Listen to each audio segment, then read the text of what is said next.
What's up, everybody? Welcome to Friday Night Nitro.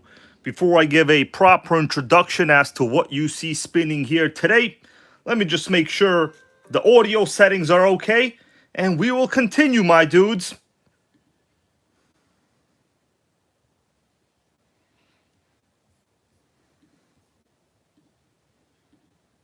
Let me know if you could hear me well. Let me just make sure the audio settings are okay. Audio is coming in loud and clear, just like the highly blue and yellow colors on this body. My dudes, happy Friday to you. I know the rest of this country, maybe even parts of the world, are engulfed in a ton of smoke. But my bros, today we will be engulfed in a ton of vintage nitro. What you see spinning here today is not the Canadian wildfire. It's not a long wives' tale. It's not a promise to make the economy better. This is simply a nitro that I picked up on the channel a couple of weeks ago during a live stream. Some of you were there, some of you know the exact eBay nitro I bought because I bought it directly during the stream. Now, my dudes, let me say hello to everyone that is here, and then we will continue. I'm going to do as much as I can on this. If things go well, we will get a radio on this thing.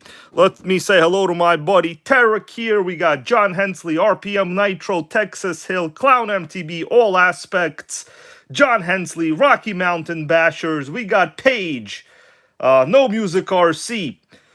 All of you, you guys are welcome any day, anytime, any year. We got my buddy John the Nitro Beast, Rustic RC. Thanks again from my buddy Spotty Jack Ray over there goes Hybrid and the Nitro Gang. Thank you, my dude. We already put that towards this Nitro line. Let me refresh your memory, everybody. Anybody remember how much about approximately I paid to this? And I know you're looking inside this and you're like, Hybrid, is that a monoshock? That's a monoshock. I didn't even tell you what model this is yet, right? I know my buddy John Hensley just asked earlier here in the chat, what model is this? Well, this is a model and a brand that I have never, ever had on this channel. Anybody here want to take a guess what brand this is? We'll get down to it in a little bit. Tarek, I appreciate that, bro. Goes, best place to be, always Nitro Gang. I appreciate that, man. I appreciate that. You know, I'm glad of the community I've built throughout the years. It wasn't an easy journey. But my dudes, let me tell you something. I never considered this hobby work or my job or something I had to do. It's something I've always loved doing. And that is why this channel, going back over a decade, has the longest running consistent videos ever made on any channel. Truth is, likely when I'm 70, I will still be making Nitro great again. And that is something I am proud of. We all need small little achievements in life. Sometimes they matter. Sometimes they matter a lot. Now, I know there are a lot of viewers out there who I have positively influenced. And for that, I am real grateful. Truth be told, we all need a little more positivity in our life.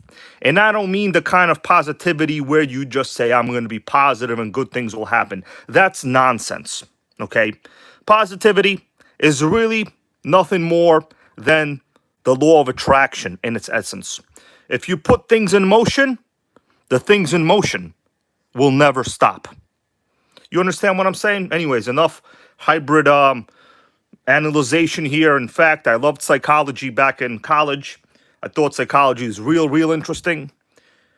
But let's psychoanalyze this Nitro right here. My dudes, anybody here want to tell me what brand this is? Now, you're all aware of the fact that I recently built the RJ Speed. Now, this is related to the RJ Speed. It's related. But in my opinion, this is like the highly successful cousin if his name was Bill Gates. Okay? RJ Speed is like, let's see, who wasn't successful in the world of computing technology? Who was not successful? It's hard to say, I'm not sure. John Hensley, thank you, bro. He goes, hell yeah for the Nitro game. Keep up the good work, buddy. I appreciate that, John. I appreciate that. I know many of us are here in the northeast of America smelling that Canadian wildfire. Before I continue, let me just do a little bit of a conversation. Woogie, what's going on there? Woogie, always happy to see Woogster in here. Did I just call one of the best YouTubers and Nitro builders in RC Woogster? I would slap myself for that because Woogie deserves to be called his proper name. If you guys don't know, he goes out there and burns Nitro real hard with our buddy Texas. Honestly, they do a great job. They're very brave in that parking lot. You know, it's one of those things when you run in a parking lot, you know, no hate over here. I've done it myself. 1 out of like 200 times you're going to hit something, you know, just a statistical fact. Anyway, that's right. Not as popular as Oracle. That's a good comment right there. Oracle, you are right. You know what? I'm gonna call out the inventor of C++. That guy made my high school career hell. Got to tell you, my lowest grade out of any subject was C++. Guess what grade I got in C++? Anybody here want to take a guess what grade I got in C++? Sickening. Let me show you a little bit under the chassis as it's spinning, because truth be told, the bottom of this car is basically, in my opinion, as interesting as the top of this car. Wait till you get the back, though. Texas Hill goes C+. Ray Coral goes D-. Truth be told, I got C+. Sickening, terrible grade. Terrible grade. I bet if they called it B+, I would get a B+.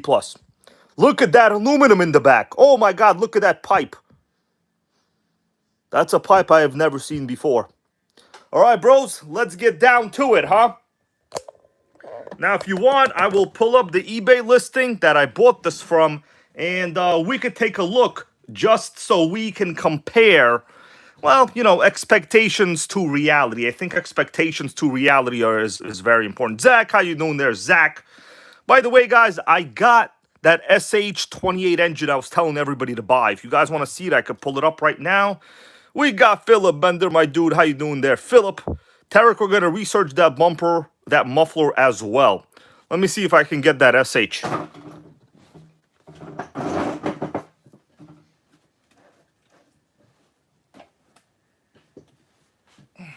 Before we get down to business, I just want to pull out my entire, I guess you could call it a catalog by now. My entire catalog. Oh, we got RC Adventures. What's going on, man? My dude's RC Adventures been with me from the very beginning. He knows the ups, he knows the downs, and he knows the sideways as well, you know. Nitro Pimp, what's going on, man? Sickening video on that Octane. I know there's a lot of Octane, what would you call it? Octane hype? Yeah, Octane hype, I'm going to say. I do like the Octane. The Octane is a proper truck. I had it on the channel. It's a proper truck. All right? Yeah, Octane, I'm going to call it what it is. It's a proper truck. All right, bro. So we got the 3 SH engines that were at one way or another, maybe even now available on eBay. Oh, shit, I'm sorry, bros. I meant A-main. I said the wrong thing. So this is the 12. This is the 21. And this is the 28. The 12 over here was sent to me by Tarek a while back for the RJ Speed, but we're gonna have a different installation for that. I have something else up my sleeve for the SH12. This is the 21. That was like literally $105, and this is the SH28. So you guys tell me quick which one you want to see. We'll continue because, well, I got a plan for that Nitro, and first we got to remove the body. You know what I'm saying? So hell yeah to all you guys being here. Dark Child, how you doing?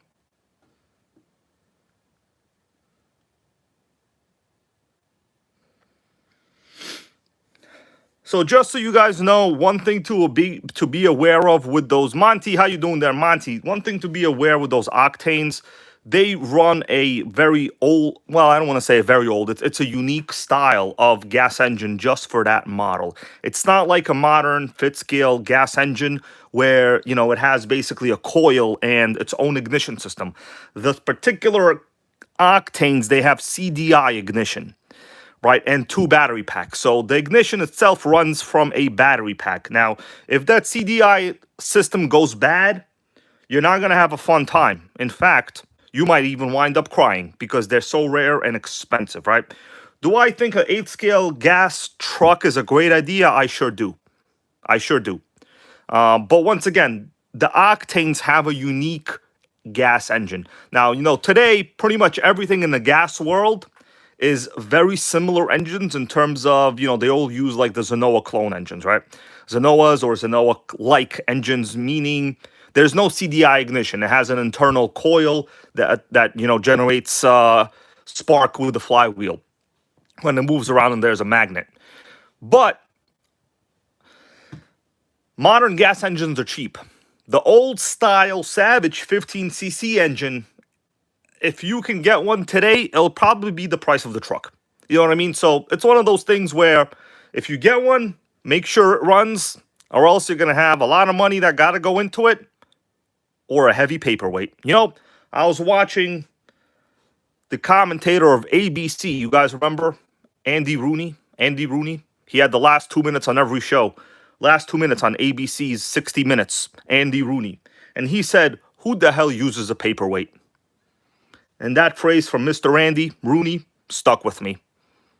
All right, my dude. So before we continue, Texas said he wanted to check out the 12, and I'll do that for my bro over here.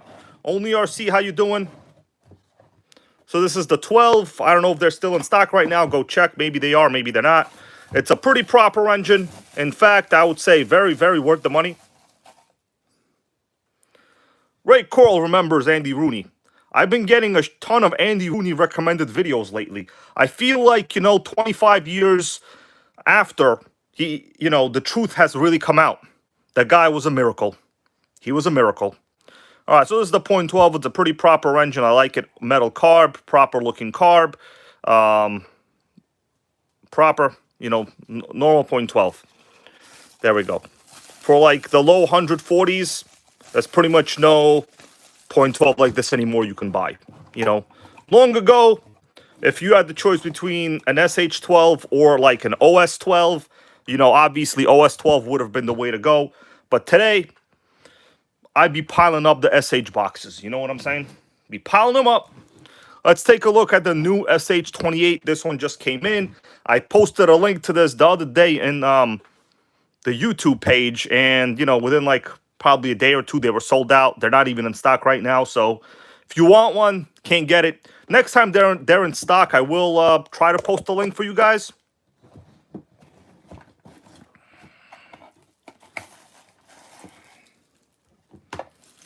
All right, so this is the SH Wonder Bread. How you doing there, Wonder Bread?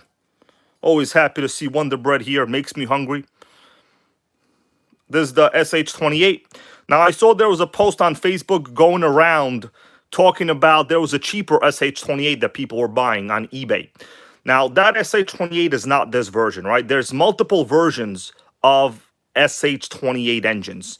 Now, this is a 3-port, but notice this particular version has a ton of fins on the crankcase. The cheaper SH28 that's on eBay, the crankcase is very, very basic. There's almost no fins at all. We got Caden Sylvester. What's up there, my buddy Caden? Happy to see some new viewers here in the stream. Also, the carb on this one, it's like a proper slide carb. The cheaper one has a real nasty looking rough barrel inside. Right, this is not as bad of a carb on compared to the cheaper SH28s. So if you're going to get an SH28 and you want like the better version, obviously we're not talking about ports here. You got to really look for the fins, the cooling fins. It's an easy way to tell which is the better version, right? Obviously, if you're an engine expert, there's other ways to tell. But in my opinion, this is the easiest way to tell. Proper looking inside. By the way, these pull starters are literally like $16 on A-Main. So your pull starter kills itself, not a big deal. Get another one, 17 something bucks. It's pretty much magical. Let me leave this one here for now. We'll do the SH28, and I'll show you guys the SH21. I might have shown this one before. This is also one I purchased when A-Main was doing like one of those coupon sales. I want to say once again, thank you, bros, for being here today. By the way, I went biking last night, got a damn flat tire, had to walk home like 2 miles. You believe that? Sickening. All right, so this is the cheaper version that they had for a little while. This is the A-main version of the SH21, also a 3-port. So this one was literally, bros, $95. Okay? And with a coupon, no, that's with a coupon, I think. Yeah, $95. Okay? Truth be told, my buddy Boosted RC sent me a video. He installed this 21 into a Savage, like a regular Savage. And bros, there's at least 2 people here that will verify. Boosted RC's Savage was hauling. It was hauling. You couldn't even tell it was just a 21. Right? So shout out to A-Main. If you guys want to buy anything there, there's some links here. Go support them. They're basically one of the only American manufacturers now. Well, not manufacturers, but suppliers, I guess distributors, that have sickening nitro stuff. We got Staying GT. How you doing there, Staying GT? By the way, guys, Staying GT and I here were having a convo the other day. Turns out, when I mentioned I had a Ford Taurus, he mentioned he had the SHO. And after the SHO Taurus conversation, my respect skyrocketed. Because anybody that had a Taurus SHO back in the 90s or even the 2000s, bros, that was a hot car. Come on, tell me I'm wrong. Bro, the SHO was hot. I remember there was one guy back when I lived in like an apartment a long time ago, right? And this was probably like the mid-90s at this time. I mean, I was a kid, obviously, but mid-90s. But this guy, got some exhaust gaskets. This guy was known in the community for being like a child support evader, right? He was like the top child support evader, tax evader as well. Guess what car he drove? Taurus SHO. 86 though, the very early one, and I think it was automatic. So he didn't really know much about cars because he just knew he wanted a fast car and he was evading, you know, paying people. So he got himself a Taurus SHO. Pretty proper job, actually. That's basically my story on the Taurus SHO. You guys know what I'm saying? All right, let's get rid of this for now, and we're going to move on to the car. Man, now that is a nice picture right there.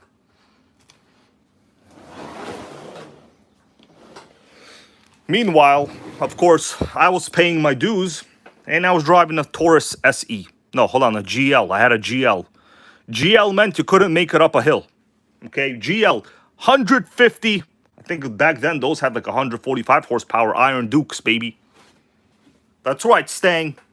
It's just a funny story, but like, you know, you could honestly tell a lot about people based on the car they drive. You literally could. I know it's funny, but you could literally think a lot about a person. Well, mostly guys. I mean, women just get whatever looks good, so kind of really doesn't matter. But, you know, where I come from, a Mazda Miata is a hairdresser's car, okay, where I come from. And where I come from is called the real world, the facts. There you go. Ray appreciates that. Sean Block, how you doing? All right, bros, let's get down to this thing right here. I'm going to get the classic stand. We're going to put it on. My dudes, I think this will blow away some people. In fact, when I first saw it, I was minorly blown away myself. Hellfire, how you doing there, Hellfire? Nitro Pimp goes, am I referring to cars that we drive or cars that we own? I'm going to say, you know, assuming you don't have more than like 3 cars, probably cars you daily drive. Cars that you own overall that aren't really, you know, like a daily driver, we'll keep those, because those are like, you know, enthusiast type cars. Because, I mean, you could say, Zachary, what's going on there? Zachary and my buddy Raw RC, what's going on? Welcome, everybody. I'm just doing a little talking, but Michael Graham, how you doing there, man? Well, I got to tell you, Michael Graham, one time when I was working at a car dealership, I mean, I was in really good shape. This was like 2014, bro. I was like 35 pounds lighter than I am today. I could barely get into the Miata. I guess if you like really small, that's okay. But like, I literally thought they were joking when they said that the Miata is very, very, very tight. I was like, okay, well, it's still sold in the American market. How small could it be, right? I mean, technically they sold a Geo Metro, but those were the 90s. You know, those standards were very different. Rock Perry, how you doing? But truth be told, I found it very difficult. And that, bros, I was much lighter than I am now back then, right? Miata, I learned what tight is. I mean, I still like them, okay? I still like them just because they get it done. You know, rear-wheel drive, usually stick shift. That's what we all want. That's what this has to a degree. To a degree. All right, bros, let's take a look around. We got ourselves the Monte Carlo looking shell here in the front. As you could tell by the lights, these particular versions of the Monte Carlos in real life, I remember them really, really well. And yeah, that was the downfall of Monte Carlo as a car name all around. You know what I mean? Honestly, you could probably pick up a real cheap Monte Carlo these days, maybe even an Intimidator for like nothing. By the way, bros, I gotta show you something. You see my engine and suspension? Hold on a second. I gotta show you something cool here, because this is gonna be pretty much very interesting. Wow. Wow. What is that? That's an interesting setup, is it not? I could easily shift. Wow.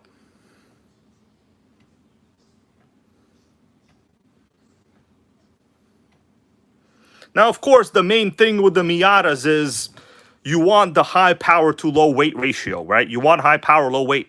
And the Miatas, you know, they're from a time period when cars were just light. I mean, truth be told, Corollas were like 2,300 pounds in the 90s, you know? Today, a Corolla is basically, what, over 3,000 pounds?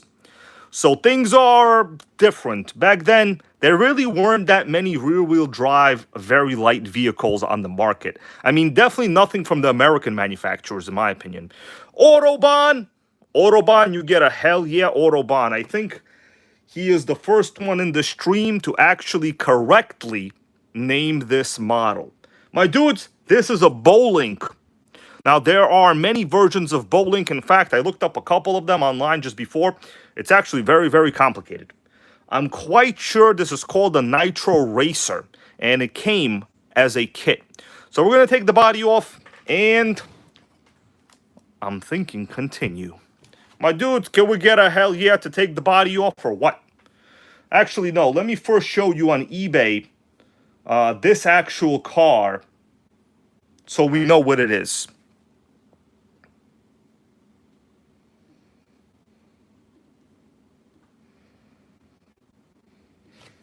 Let me go to eBay. I just want to show you guys so you know what we're discussing here today. Let me go to purchases. I appreciate you guys showing up, of course. Now, tomorrow might be the world's sickest crazy video. I'm thinking that's what's going to happen. All right. Ray goes, hell yeah. All right. So I'm going to show it to you right now. This is the actual eBay auction. I always like to review what I get. You know, this is like the ultimate consumer feedback here. All right.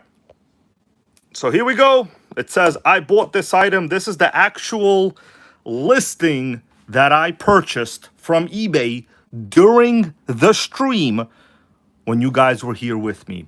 Now, I was not trolling. This is the car. So the seller did accept an offer. I wound up paying about $250 for it. All in. It's not the cheapest car, right? But I think collectively it was worth it. So let's take a look at some of the pictures as it was. Then we'll take a look. Now, I cleaned up some of it, but mostly what you're going to see is exactly how I got it. You know, I didn't want to do the whole common unboxing situation, so we're taking a look at it right now as it is in the pictures. All right, looks pretty normal. So there's the rear pod. Basically exactly as you just saw it here on the stream, right? Let's take a look inside. Actually, should we take a look inside on the picture here or dig into the car itself?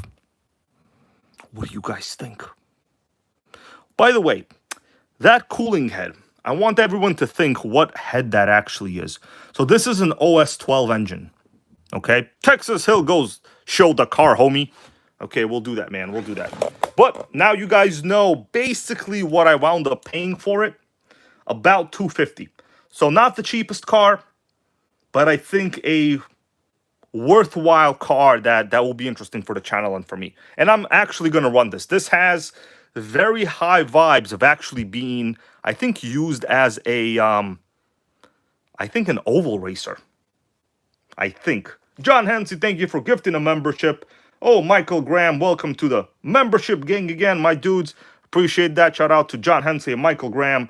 Michael Graham, if you guys don't know, has been in the YouTube RC world for a very, very long time. I remember he's one of my very early viewers, and he loves T-Maxes. Anytime there's a T-Max, Michael Graham is there. That's kind of exciting. I like that. So shout out to you, man. All right, everybody, let's get down to it. Let me know if you could see okay. Tom R, what's going on? Tom R goes, I had a Nitro drag, bowling Nitro digger. So the body is obviously scuffed up. I could tell it has like actual racing marks, maybe curb marks. You never know which one you're going to get, right? But it seems really, really well preserved other than like, you know, the minor damage. But I didn't go through any crazy repairs. Notice how well the windows are cut out. No sickeningly terrible square cuts. All these cuts, bro, it looks like it was done with like, well, obviously a Dremel. It was done with a Dremel. I was going to say water jet, but I mean, that's like the most proper cutout ever that I think I've ever seen. All right, let's get down to the engine. That's right, Texas Hill goes. Michael Graham, old school supporter.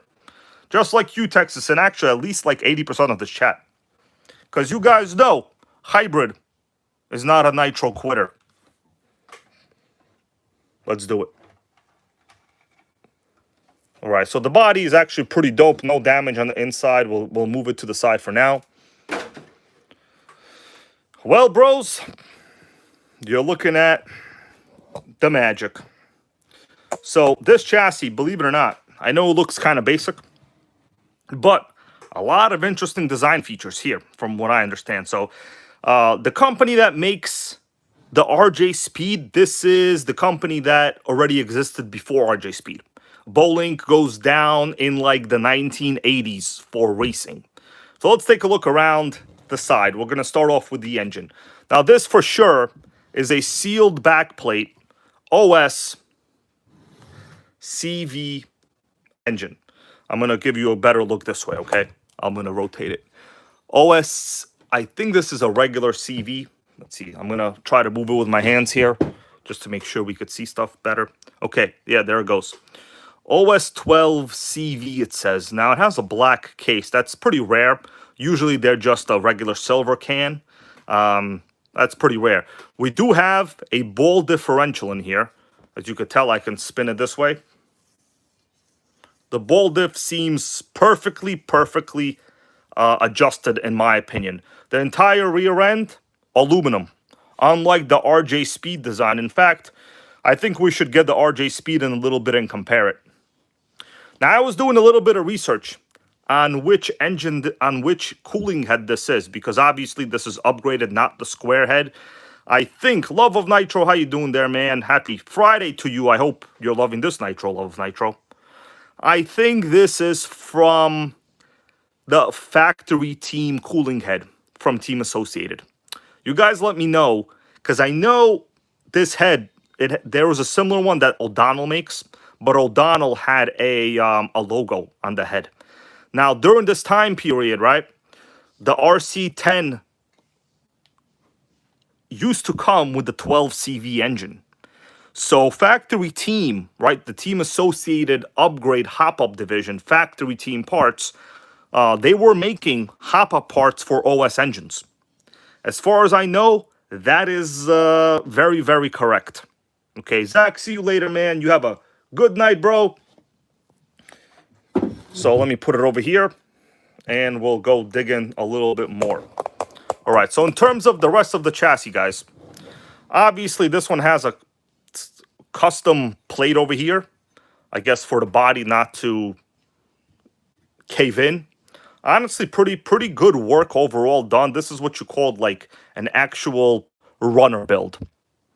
So in the center, we have ourselves a monoshock. Super monoshock system. It seems to be fully adjustable. It could move in this way and also move this way. I forgot I was watching a documentary on old style tractors. Bros, when I'm up late at night, I either watch old documentaries or repair nitros. Actually, the most efficient thing to do is to watch a documentary while repairing a nitro. Then you get smart and you've made a nitro great again. So that's like a double score. Double score, baby. Anyway, the old school style tractors, we're talking like, you know, for field work, like tractors. They were known as widowmakers for a particular reason. The old tractors had a very narrow front design, and basically they would wobble like this on a pivot, right? So to eliminate a suspension, all you really need is to wobble, baby. Okay, like that song, Wobble Wobble. Rory, thank you, man, for that super chat to the channel, man. Shout out to you, Rory, and everyone else here today. I hope you're enjoying this one. This is the one I picked up during stream like a month ago. So just came in a while back. I had it like sitting somewhere here, and now took it out, and we're looking at it. All right. Texas Hill goes pan car style nitro version, baby. Let's take a look at the bottom of the chassis. So this material, it's basically like, it's called G10, right? Now, you guys remember when I was working on the RJ Speed, somebody recommended that I pick up R10 fiberglass. Actually, this fiberglass is real thick. It appears to be 4 millimeters. Real thick. So way thicker than the RJ Speed design. The brake system in this car, we have the same type of band brake as the RJ Speed. There's really only one thing here that I see is missing. Oh, before I continue, let's talk about the suspension. So the other car, the RJ Speed, basically has close to no suspension in the front. It's basically junk. All right, staying goes, you got a Kimbro servo saver. That is correct. That is what people used back in the day. It's a proper servo saver. In fact, all of the wiring, it's obviously old. You could tell by the oxidation on the battery. Rock Perry, I'm not sure if G10 is for knife making, honestly. I'm not sure. Boosted, how you doing there, Boosted? I just gave you a little bit of a mention before there, my buddy Boosted. We were talking about the SH21 you put into your Savage.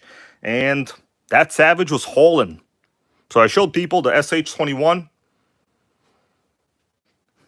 I was honestly a little bit surprised for a $95 engine to run so great in the proper Savage, you know? Anyway, let's continue. So in the front, they call this the associated suspension. I'm not 100% sure if they mean these are literally like, it probably means associated style. So let me see what we got. So we do have actual suspension travel, right? It's a kingpin suspension, but with some suspension travel already there. Honestly, still 100% better than the RJ Speed. In fact, you guys want me to go get the RJ Speed real quick? We can compare it.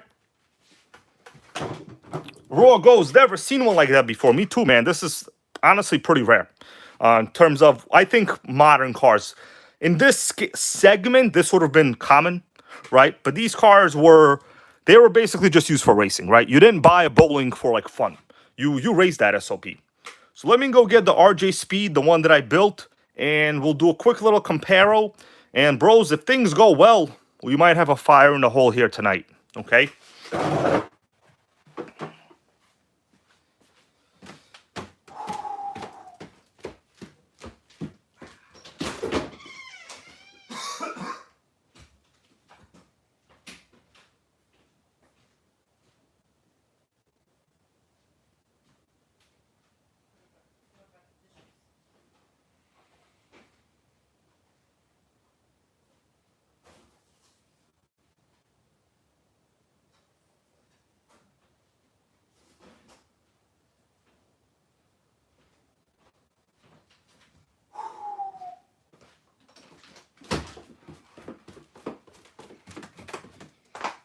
Okay, my dudes, I'm back. Once again, shout out to all of the viewers out here. Okay, I'm going to put them side by side so we can get a bit of an idea. RJ Speed versus Bowling. All right, bro, so this is the one I built on the stream a while back with a new engine, exhaust from the RS4, Super Nitro RS4. This one, no suspension at all, solid axle, no diff, real terrible rear end design, probably the worst I've ever seen in my life, but I did get it to work. The Bowling, bros, it's on a different level. You know, it's on a different level. Everything is aluminum here in the back. RJ Speed, literally world's most basic car. With the RJ Speed, what you're buying is essentially the Lexan body, right? You're basically just paying for the Lexan body. This is proper. I mean, look at that chassis flex. Oh, Boosted RC might be getting an HPI Pro Seed. That would be very impressive. It's one of the only cars I've never had on the channel so far, man. One of the only cars I've never had on the channel is the Pro Seed. Okay. Anyway, let's do a front end comparison on these. Now, yes, you know, these are not the same segment car.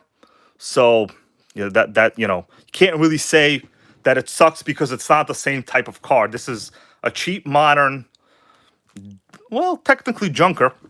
But if you like building junkers, this is the car for you. Suspension, we got some. Suspension, we got some too. Right? But obviously this one on the left is built more like a regular car that you would expect. Oh, Ben, how you doing there, my dude Ben? Say hello to the channel creative director, my buddy Ben over here. Rock Perry goes, yeah, Bowling all day for me, but both are cool.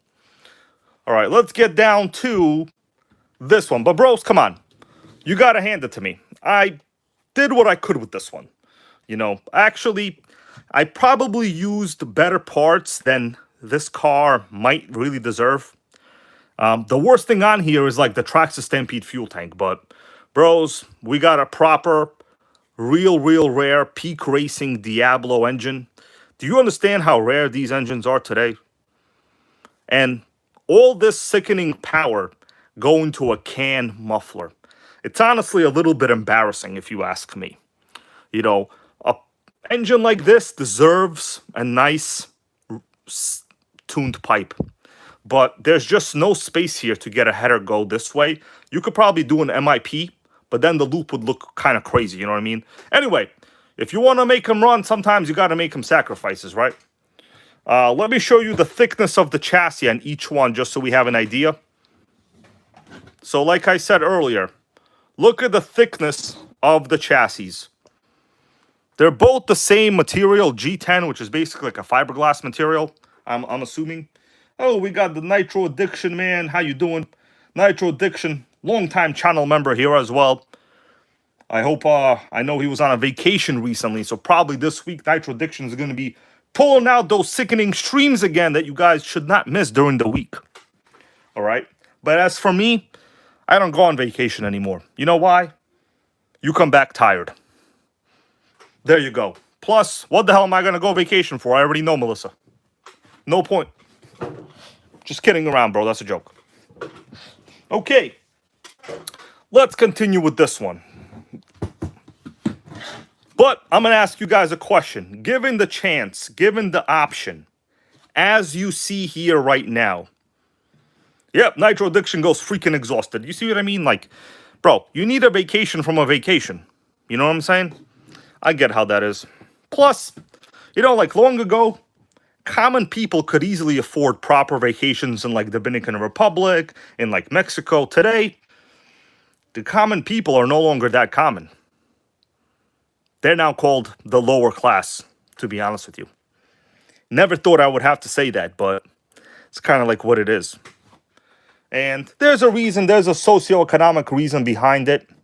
And it's not anything to do with a conspiracy. It's just a basic reason that I can explain in a future time if I wanted to. But let's continue. Let's get rid of this one for now, and we're gonna move on.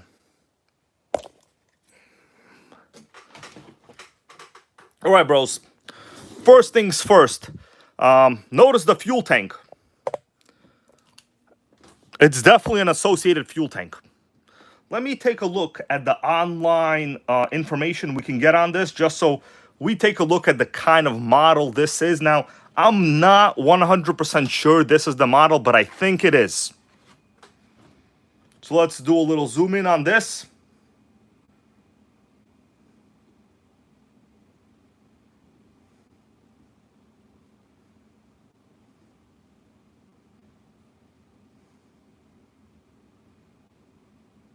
All right. Then we'll discuss the car a little more. All right, so this is the model I think this is. Introduced by Bolink, 1999, the Nitro Racer was designed for on-road or oval racing and came without an engine, clutch, muffler, body shell, or tires. So basically came with close to nothing.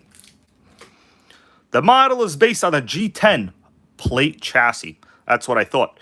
With associated strut front suspension. T-bar with disc dampener and VCS macro damper. Alloy plate and axle blocks with adjustable ride height.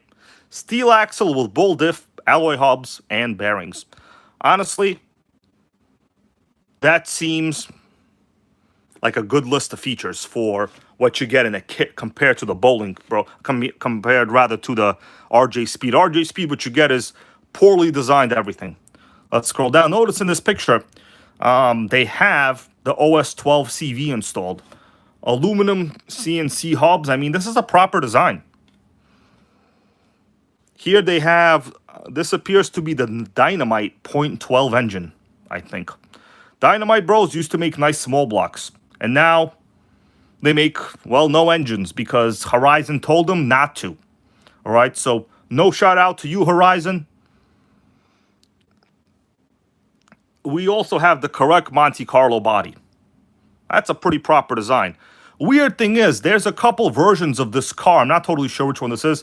Let's take a look at some of the online information that you get when I basically just Googled it. Let's take a look at this picture if it loads correctly. All right, so here it says Bolink 2 cars from the 90s. Let's see where I can get a proper picture. My dudes, if you don't, care about this research, I'm going to be done in like a minute anyway, so. All right, here we go. So it says we got the Y2K for the year 2000. That was clever marketing. Everybody thought, oh, John Hensey got two of those Dynamite engines. They're proper engines, dude. I wish Dynamite still made small blocks.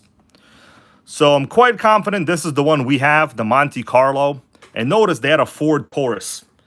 Bro, you guys don't know. Well, you do know. People here are car people. The Taurus was popular during this time period. Shit, I had 3 Ford Tauruses in my life.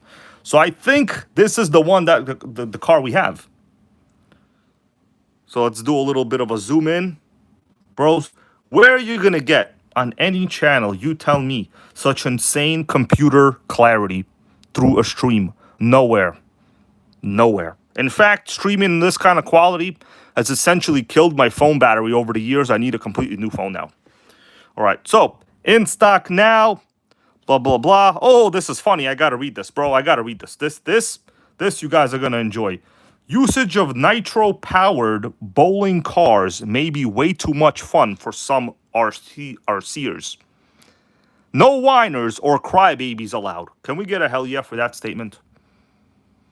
No whiners or crybabies allowed, they say. You see, they should have wrote AKA Arma owners. Okay, well, not Arma. I own an Arma too. I'm going to say AKA 100% Arma gang owners. Okay. So this is, in fact, the car that we have right now. Let's see. Track tested. This link is from Georgia, Bolink, Nitro Racer. I could tell we have the same fuel tank. And in their picture, it does look like they have that Dynamite engine. Let's see what else in the bottom it says. Okay, this is like an electric one. Notice on this electric one, they have the batteries on the side. This is for oval racing. All right, so pretty sick. I mean, Hybrid gave you some information over here. How you get rid of this picture? Let me see if they said anything else on this. Blah, blah, blah, blah, blah. Okay. Let's continue. I'm not going to read the rest of that, but there's a lot of interesting facts. Wonder Bread wants to know how much these were brand new. So that is literally the only thing I haven't been able to find. I'm just reading right here. Someone just said, we hit 40 to 50 at the end of long straights. Fast at the time. Sick. They hit 40 to 50, bros, on this. I couldn't imagine that. Booster RC, thank you, man. Don't worry, man. You're never slacking, dude. I know you're a longtime channel member, friend of mine. And you're welcome over here anytime. That also rhymed. Sickening how I make these rhymes in my head. But shout out to our buddy Booster RC. All right, let's continue, bros. I'm going to ask you all, and I will probably do what you tell me to do. I haven't done anything, okay? Nothing. I have done nothing so far. So tell me what you want me to start with in order to see if we could get a runner tonight. Staying goes, they were close to 500 if I remember right, bro. That's like 4 times the value I would pay right now. But, I mean, dude, this is all like CNC work in the back. Like aluminum hubs, like everything. We have a ball diff in the back. Like this is a proper build. By the way, these wheels, obviously it did not come with wheels. Let's see what wheels these are. Rory, thank you, bro. Once again, shout out to you, Bran. Dude, my chat is like moving kind of slow. I don't know why that's doing it. Thank you, man. By the way, if you guys are already aware, the person that's stealing all of my YouTube content is still doing it. It's like it's not an American person. Do you think I seem upset to you? I'm just gonna keep plugging away. He can clone me, he can copy me, but he will never have this Nitro. By the way, I lost every single request. So we got BSR Racing. I'm going to try to fire this up, okay? I promise you, bros. Let's make sure everything is okay first, though, all right? So let me check out the compression. So luckily, the engine is not seized. I believe this thing was run not long ago because the compression for a .12 is actually real good. It feels maybe a little bit tight there in the back, maybe, but not horrible. Notice the clutch belt. I'm quite sure this is like an RC10 clutch belt. These small little clutch belt. Mark, how you doing there, Mark? My dude, shout out to our buddy Mark85. He recently just built a sickening Nitro with one of the new Nova engines. So shout out to you, man. I would show the pictures right now, but I don't have I'm using the phone right now, so can't be doing that. But shout out to Mark, bro. By the way, I also know Mark in real life. All right, guys. What else could we talk about here? All right, so first thing I want to do, I'm thinking, let's get a proper air filter on this eventually. Let me check out the carb, the settings on the carb. Always very, very important. You know what? Before we check out, okay, so the carb looks normal. We have, oh, I see what the problem is. My dudes, where is the throttle linkage? There's definitely something missing right there. All right. It's no big deal. Does the carb open? Oh, thank God the carb at least opens. Okay, so the carb, the idle gap is like beyond small. It does open. It looks clean. This appears to be, oh, okay, I see what's going on. Okay, I see what's going on here. It's hard to see because of that. All right, so there's like this is the brake linkage. So this rod will go into the carb. Okay, so it's okay. We don't got to connect it for now, I think. Let me explain what I think is going on here. So this servo, oh man, why can't I? Okay, this servo is supposed to definitely have a linkage over here, right? That will open and close the brakes. Okay, I get it. I'm going to do this later, so we're missing one of the linkages. I'm going to fabricate a linkage, not the end of the world. Let's just check out the rest of it. What I want to do, let's probably remove all this. I have some newer equipment here ready to go. Appreciate you guys being here once again.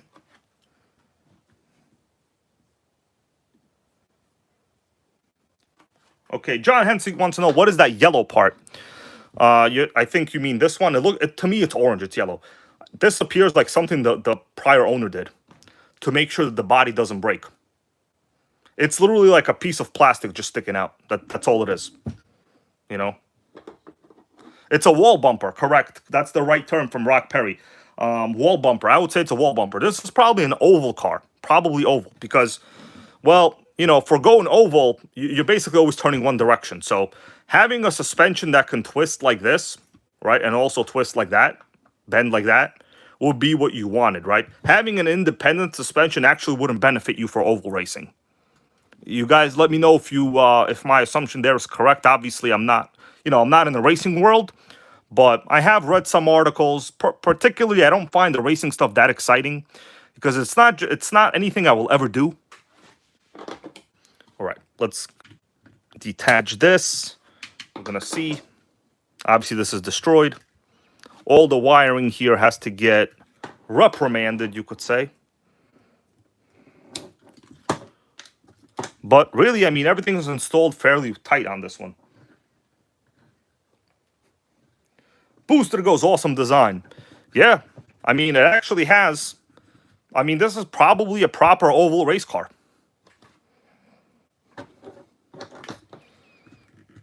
Okay, and the zip ties all over this place, man. There's more zip ties here than ships stuck in the Strait of Hormuz right now.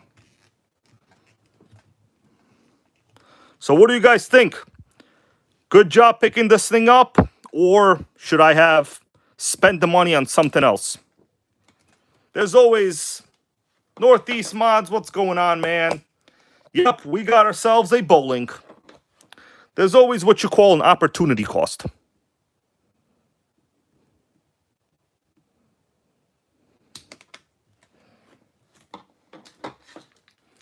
All right, so I got all of this stuff out.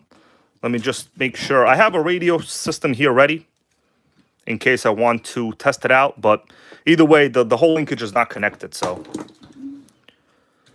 let's just check to see what we got. I had this synthesized radio somewhere, but I can't find the synthesized radio right now. So for temporary purposes, I'm going to have to use a regular receiver for now, okay? Just to see if it works. Just for temporary purposes, really.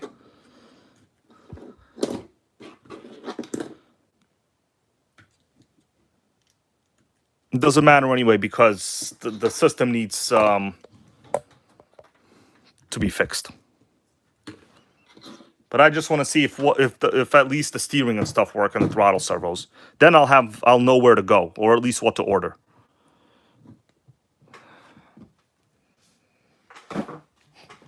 All right, Monty goes, that's a good buy, bro, so far. Yeah, so far, I paid about $250 for it. Engine is pretty dope, though, actually. I'm surprised. By the way, keep in mind, there was no real description on whether it was good or not. All right, so a model memory 3-1. Let's see if this thing works.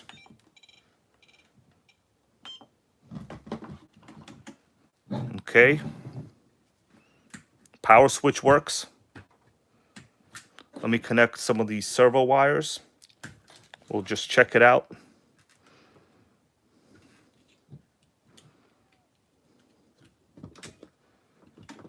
Okay, so far that one seems to be doing nothing.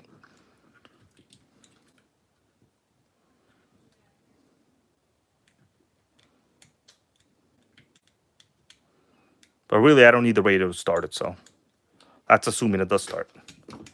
Huh. No, it's off. Is it off? Oh, yeah. Okay. Okay, so that throttle thing works. Let me swap them a little bit. Okay, so that's throttle.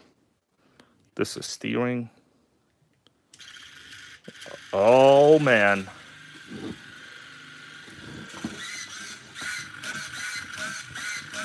That's a glitcher. All right, so we'll have to examine that. Anyways, the system, at least the power switch works. Yeah, beyond mint, baby, beyond mint. The whole system is a glitcher, but it's okay. Not a big deal. Just a temporary test,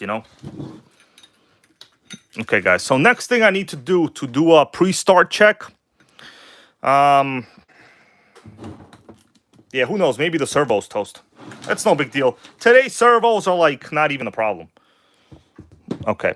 Next thing, by the way, it does appear that these the VCS pods are totally adjustable. Notice there's a spring right there.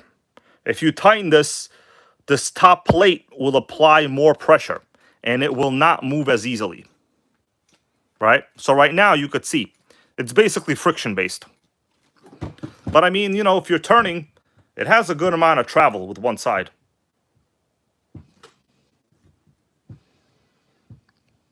All right, first thing I want to do, we need to get an air filter on this, but also gotta check the engine. There's a little piece of dirt in there. Yeah, this is a proper unique nitro, John, man. All right, I'm gonna ask you guys before a fire up, what is the next thing that somebody should do? By the way, check out the sickening muffler. Now that is a real space efficient rear muffler. I wanted to take the head off. What do you guys think? Off with it, as they say. Is it head time?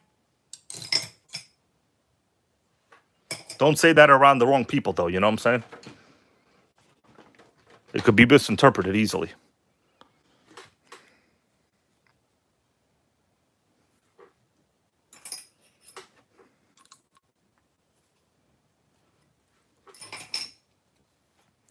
Rock Perry wants to know, is that a two-piece muffler?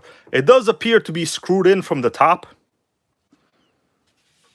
Yes, it does appear to be a two-piece muffler. Yeah, so I want to see if the plug works. I always like, before I do any fire up, you should always check if the plug works. So let me see if I can get the head off. Yeah, I've never seen a muffler like this really in my life ever. Very space efficient. Rory goes off with the head. All right, so this should have 2mm screws, thank God. Got that correct at least. All right, bros, let's take the head off. I just want to check the plug. And then I'll have like a good idea of whether I can have a runner tonight. Okay, so one is turning. That's a good sign. We got a head turner. Benjamin Bates, man, how you doing? Let me see what Benjamin Bates here said. He goes, hybrid. I now have an RS43 Type SS with a running, good compression, sickening 12 FE. Holy moly. 12 FE? That's like their very first engine. Hell yeah for Benjamin Bates. I would say the cleanest pure pleasure, if you guys know where that line is from. Where's that line, the cleanest pure pleasure from? Is working on HPI FE engines. I don't know why. Probably I just like it. Probably because it's simple. It's pretty much obvious if they're toast or not, you know. They either have compression or they don't. All right, so we got 3 screws so far. Cleanest, best pleasure. Who said that in the last 20 years on TV?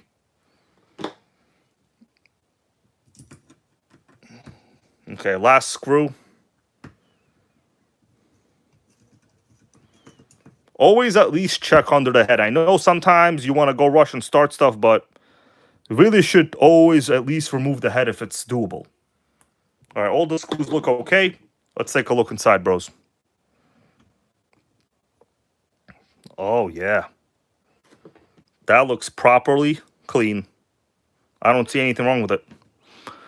The plug also looks too long. Notice it has like one. It's all right. It's not that bad, but it's pretty clean. Shims look okay. I'm not going to mess with the shims right now. It looks okay. Let's take a look inside the engine itself. I'm going to do a zoom, guys, all right? And spin it over. So this is 0.12 ABN. All right, we got to give it a little bit of oil.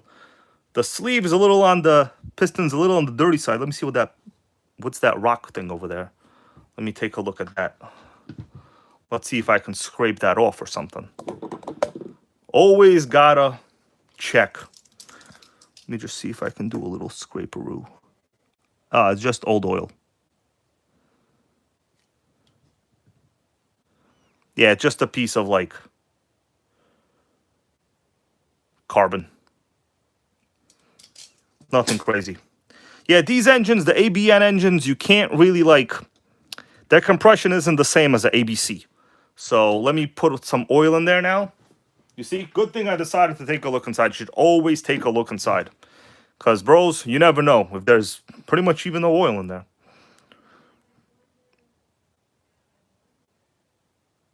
All right, so we coated that. Let me spin it over a little bit. With an ABN engine like this, you don't really notice the pinch at the top. It's not like a regular ABC engine. All right, it's moving.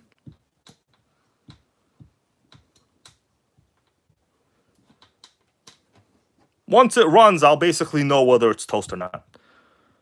All right, let's assemble it back. I mean, this is a runner. That's what we're gonna call it. This was definitely run, which is fine. Honestly, guys, I would rather have a car that was run than a car that wasn't. It's kind of like buying used cars that have high mileage. Personally, I always like to buy high mileage cars. Why? Because they're cheap and people did maintain them to some level. All right, bros. Let's put the head back on.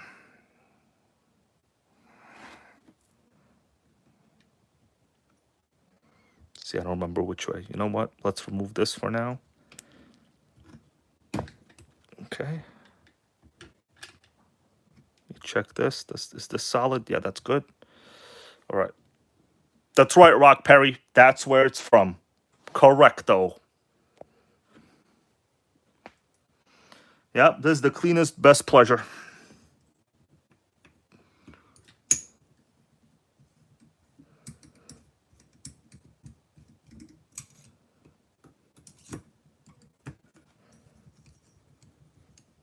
Well, my dudes, what do you think? You think we're going to have a fire in a hole tonight?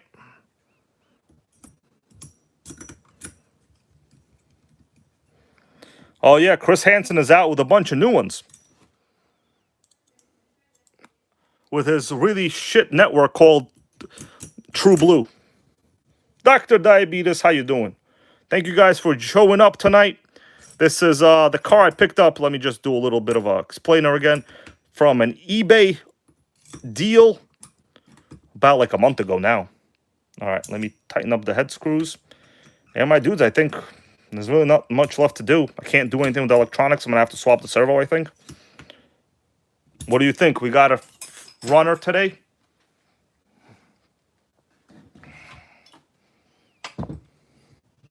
Let me just make sure the carb settings are okay. Okay, so the idle gap is like extra small. That is, honestly, smaller than I'm really comfortable with on the idle gap. Well, I mean, I don't want to call myself comfortable with it, but... Northeast mods with those TC3s. Bro, I was just working on a TC3 upstairs right now. You want to see the TC3 I was working on in a little bit? I could go get a TC3 and we could see what we got. You know what? I think I'm going to open up the idle a little bit on this. I don't trust it. It's a little too low. Thing is, it might be hard for me to start. So I want to have it a little bit higher. Yeah, good comment there from Autobahn. He goes, those tanks have filters. You don't need that extra fuel filter. That is totally true, bro. But I like seeing this. That means somebody cared, you know. But you're right. These tanks do have built-in bronze filters. All right. John Hensley wants to see a TC3. Maybe we'll hook up our buddy John Hensley with one.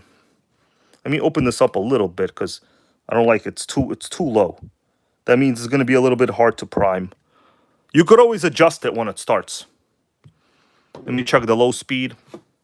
All right, so the low speed needle does seem to be relatively okay, maybe a little bit too in. And the high speed is, it's okay. All right, bros, let me go get the TC3 and some equipment. And we're going to, actually, you know what? Did I test the fuel tank? Okay, well, I guess we'll test it as soon as we install stuff. All right, so this fuel line, I am not happy with this fuel line. You know what? Let me swap this fuel line. It's too short. Let me go get some stuff. We're gonna try to fire up tonight.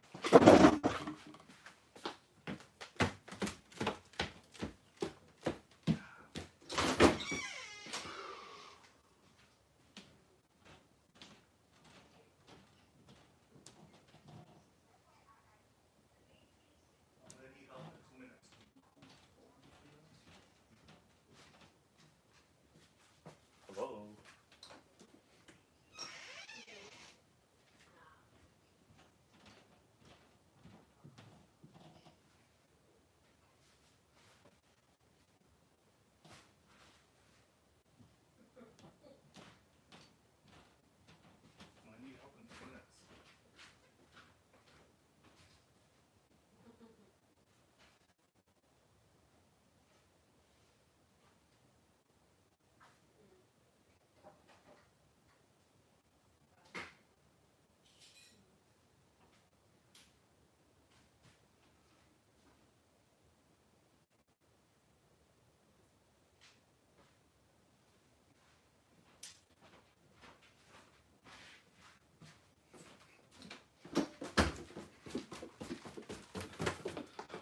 All right, homies. Sorry for making you wait there a little bit. Let me show you this TC3 and then we'll finish this up. I'm telling you, I'm going to go out and do my best to fire this up. Because that's how this channel rolls. But first, we got to satisfy the viewers with the TC3. Richard, how you doing there, Richard? We got Richard in the house. All right, so this is the TC3. I don't know if you guys remember. It's actually one of the rarest engines ever. It's a proper old school Rossi Pixie. Rear exhaust, 2-speed baby. This is the first generation TC3. This is the one I worked on like literally half a year ago. That's right, Northeast Mods. Bro, Northeast Mods the man. Knows about those Rossis. Yeah, this is one of the rarest Rossi Pixie engines ever made. The crankcase finning is insane. Look at the fins on the crankcase. Crazy fins. Fins for days. More fins than a stingray. Or should I say a dolphin? All right, so you guys might remember this. If not, what did I take this apart for? Oh, yeah. The rear hinge pin was completely rusted. I had to make a hinge pin. But now suspension is pretty much normal. This is the factory team one from back in the day because we have the aluminum factory team CVDs. And we have the factory team aluminum shocks. But the very first gen TC3, if you guys don't know, our buddy Texas Hill here in the stream, my dude, he hit over 60 on one of these. Honestly, that's beyond impressive. Yeah, the TC3s, they handle the speed well. I think John Hensley needs to get one of these right here. So these are real rare Pixie 12. I could probably find a picture of these somewhere. I had a picture, but if you guys want, I could look one up right now. Let me go see. Rossi Pixie, it's called. Rossi Pixie 12.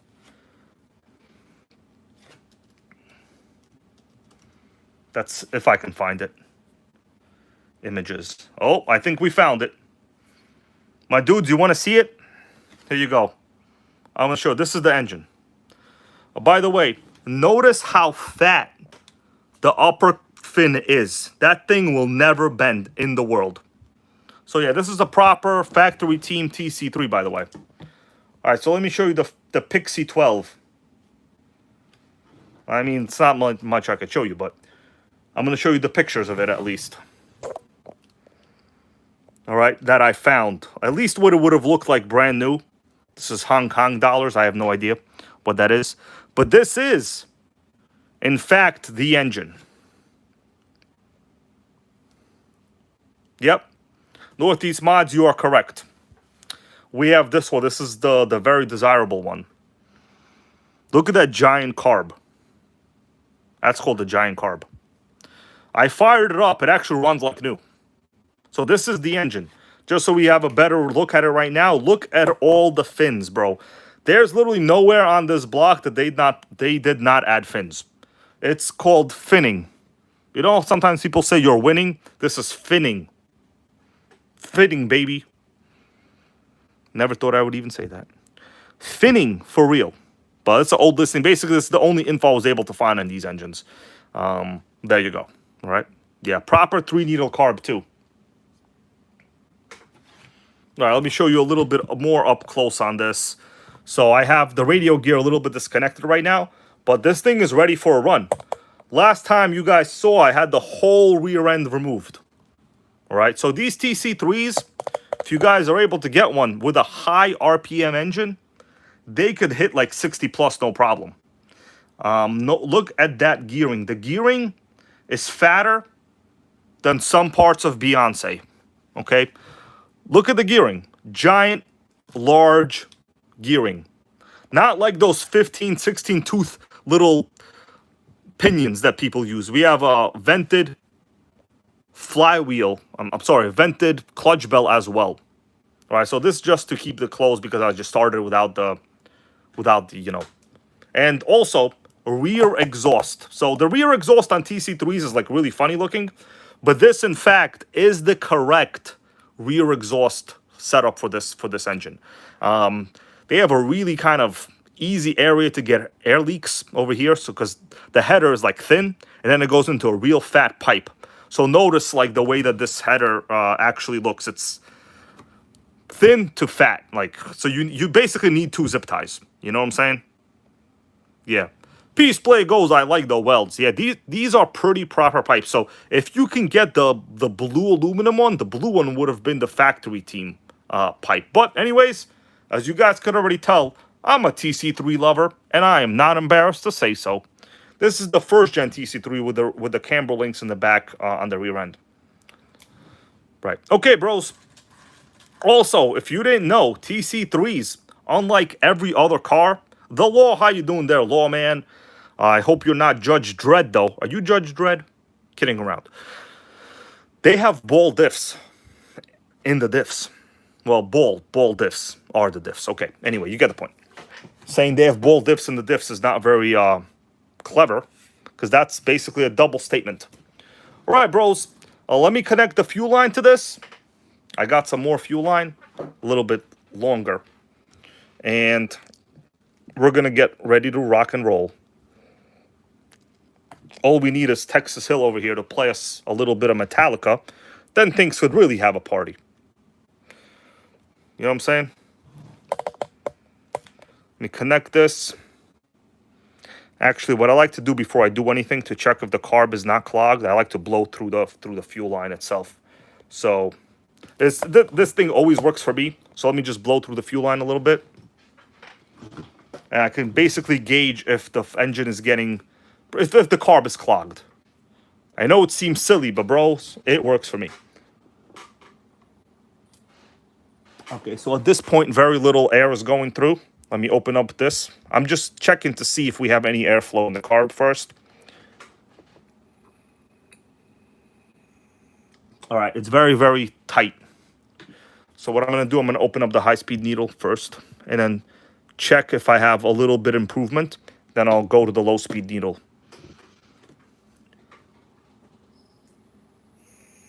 Oh, yeah. Way better. Way better with that high-speed needle opening. You know what I'm going to do? I'm also going to open up the low-speed needle. Do like maybe a quarter turn on the low speed. Okay. And I think it should be enough to flow fuel. The goal is just to flow fuel, and then I could move on from there. Right? This obviously not the perfect tune. I just needed to flow fuel to start with. All right, let me connect this. And we're going to move on. Okay, whatever. I'll adjust the fuel lines later. Oh, Peace Play knows the name of the pipe. That's correct. These are super rare. There's basically no other exhaust you could use on these. Because think about it. You need a really compact side exhaust, right? And there's no other exhaust like this that I was ever really aware of. Okay, I always like to check the inside of the air filter. Notice right there, some little dirt in there. Okay, so now I gotta clean this. All right. So, bros, whenever I get something new like this, I don't really care. Like, people always be like, oh, what's the stock carb settings? It's irrelevant. Basically, as long as you can blow through the fuel line at idle and better at, full throttle, it'll flow fuel. Once it's running, that's the goal. Once it runs, you could tune from there, right? It doesn't matter what the stock needle settings are. Obviously, you have to run the car to tune it. But my goal is just to start it and then go from there. That's the goal right now. All right, bros, can we get a fire in the hole? Hell yeah. Let me just make sure that the gold driver thing works. Okay, we got green. That means hybrid, get your ass outside. What do you guys think? By the way, just a little observation. That carb, that is really tight over there to the flywheel. That is tighter than some things. That is real tight, but it's okay. Yeah, these cars are all about tightness. All right, bros, I'm going to get ready. Let's go out. Who want to go out? I'm not talking about date night. I'm talking about Nitro Fire Up night. Melissa, help, please. Just in case, before I go, please, may T-Max Tony, the great almighty owner of this T-Max, help us tonight. John Hansi, thank you, bro. The Law, new channel member. I appreciate that, bro. We need to grow that membership gang, guys. Come on, please. Appreciate that. All right, let me go in. I'm going to get the starter box and all that stuff ready and put some fuel in it. Fire in the hole. Appreciate that. Let me see what you guys are saying. By the way, I got these shoes over here, these Air Maxes. They literally are the worst, most uncomfortable shoes ever. Check out these shoes. Bought myself some shoes. They're literally unwearable. I know they're good looking, but bros, this whole front end like squeezes your foot so tight. It feels like you got diabetes or something. Sick. Dan Fuller, how you doing there, man? Oh yeah, definitely none of these around really ever. This is the first time I've seen it. Oh, there's Sandy. He's lounging. Hold on, Melissa, I'm not ready yet. I have to put fuel in it right here first. Okay, let me fuel her up. How you like that, guys? I got peaches, nitro, and fuel on the same table. It's delicious like that. Gotta tell you, you can't even get a proper peach these days anymore. Every peach I keep buying is like disgusting. What are they doing to our peaches? Killing my peach supply.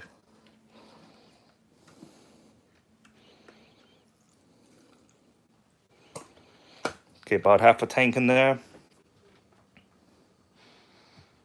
Yep, we got the Megatech drag in the back. This is called living the nitro life. This is my kitchen table, by the way. But I got like 3 of them, so it's okay.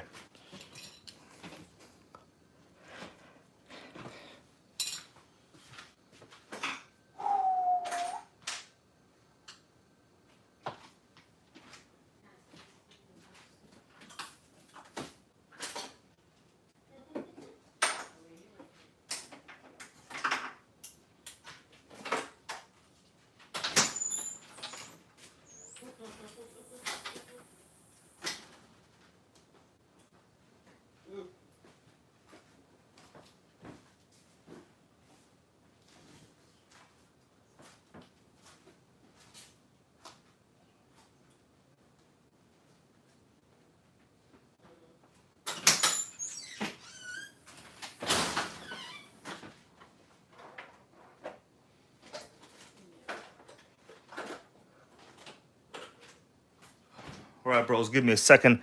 Gotta find where my starter battery is. Don't tell me I can't find the starter battery. All right, I'm gonna have to use my dudes. I'm gonna have to use this battery. It's like too small. I don't know where my other battery is. All right, Melissa, Dormy. Somebody go over here. Rory goes, how bad is the smoke? Honestly, the smoke today cleared up. The smoke yesterday was like not good. But today the smoke seems to be vacant.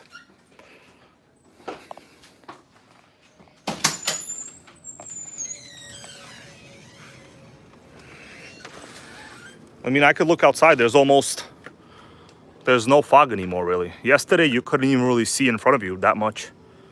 But it looks pretty normal now. Yeah, I don't smell anything anymore. You know, I was reading, I guess, a post on Facebook before, and someone already tried to turn it into a conspiracy. So they were like, well, how come this time last year there was also smoke from Canada, but years before there was no smoke? It's a conspiracy. No, it's just called climate change, baby. Right? It's climate change. All right, bros. Let me get situated over here. It's just climate change.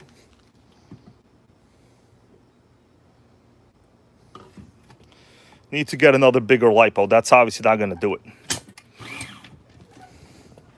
I'll do it for now, but let's hope it does it. Let me make sure which position is forward. Oh, look at these mods. Barbecue chips outside. Sickening comment, right? Okay, let me see which way is forward. All right, so it has to be started in this position. Let me just see which way is forward. Give me a second. I got to make sure. Start in the right position.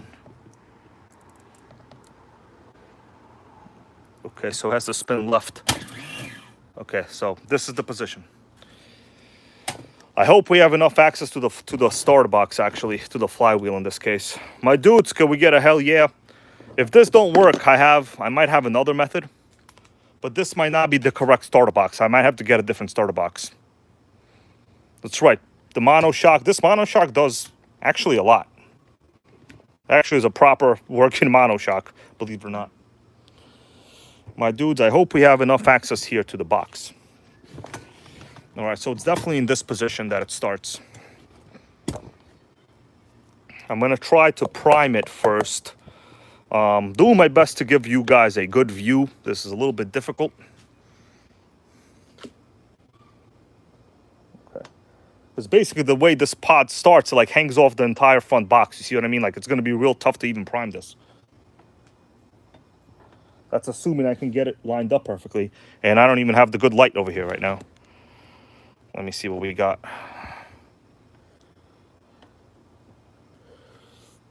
Let me try this. I'm gonna plug it and prime it. So basically just gotta look for fuel in this line, all right? Let me see what we got. 84 in the stream here, hell yeah, thank you guys. Well, so far, couldn't even get the box to hit the wheel. So far, we got no cigar. Oh, okay, we got it. I'll tell you this, it's very hard to press down because what winds up happening is I have to hold the front of the chassis with my hand. I have a different starter box, but I'm going to give this another chance, okay? Because I don't want to wire the other one up. You know what we have to do? We have to remove the plug a little bit. Believe it or not, ugh, compression gang on this one is strong today. Hybrid working.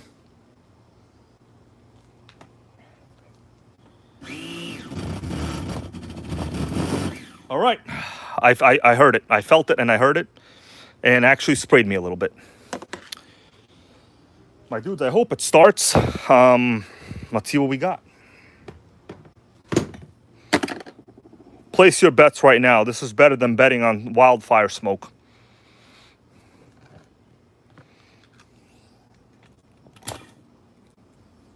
One, two, three, maybe fire in a hole.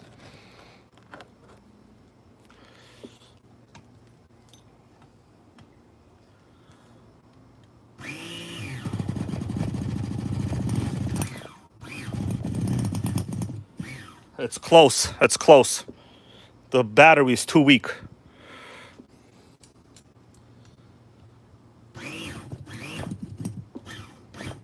Oh, battery's toast. My dudes, I have to get a different starter box. The battery don't want to spin it.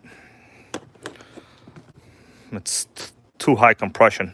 I don't want to heat this head, to be honest with you. I need like a new heater.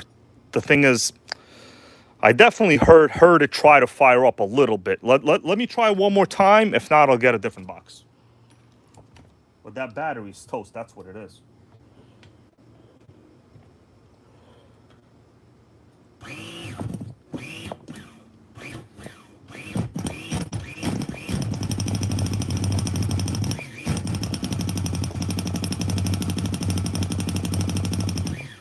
Yeah, it's not spinning fast enough. It's trying, I heard it, but it's not spinning fast. Let me go get this other box.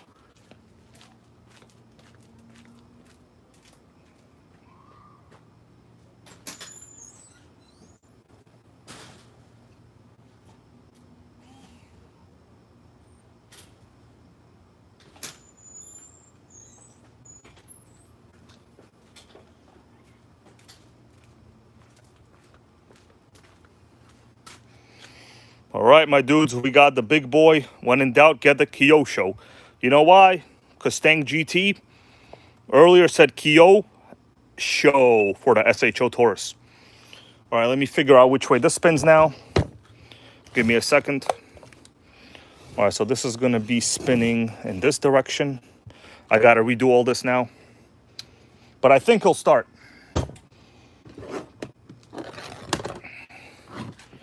So we got the big boy box over there. Proper one, that's a proper box. Okay, so that's to spin forward. Okay, it's this position. All right, we're gonna use the Kyo SHO. Get it? That's the joke here.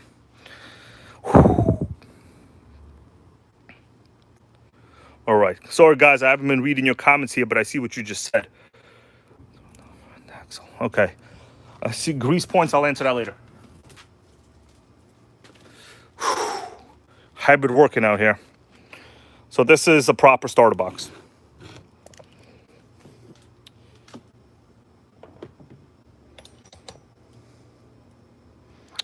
It might not have enough fuel. I'll see if it does or if it doesn't. Let me just start it a little bit. It might need a little blow though.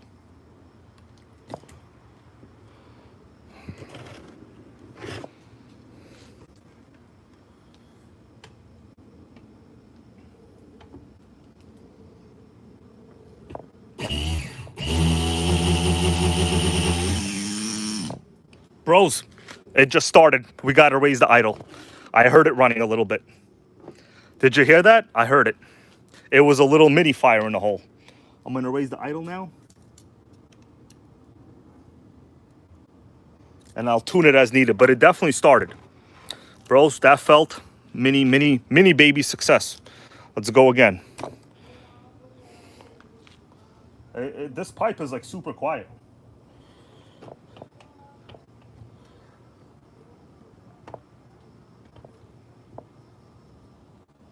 How do I?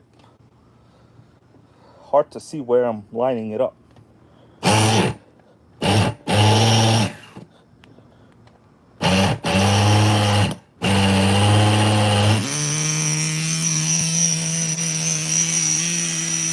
We got a runner, baby.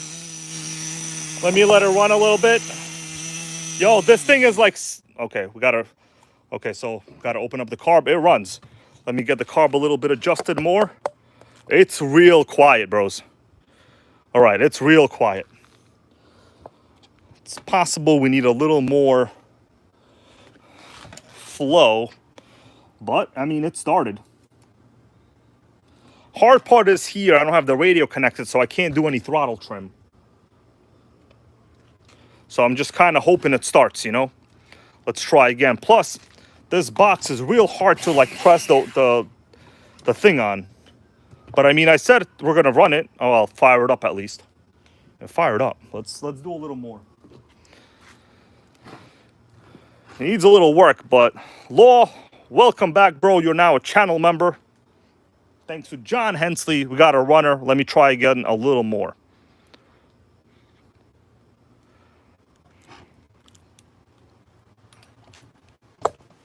It's hot out here, bros. I ain't got no shirt. It's okay.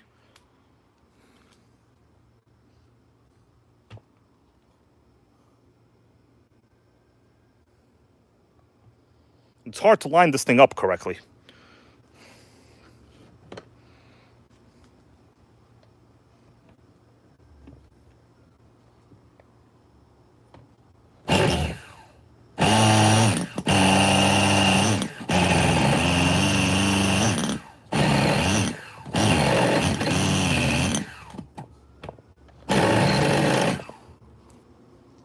Right, I need to open it up a little more, get some more fuel flowing in there. Because I basically adjusted these needles so much that I don't know where I'm really supposed to be. But it did run. Let me keep trying a little more.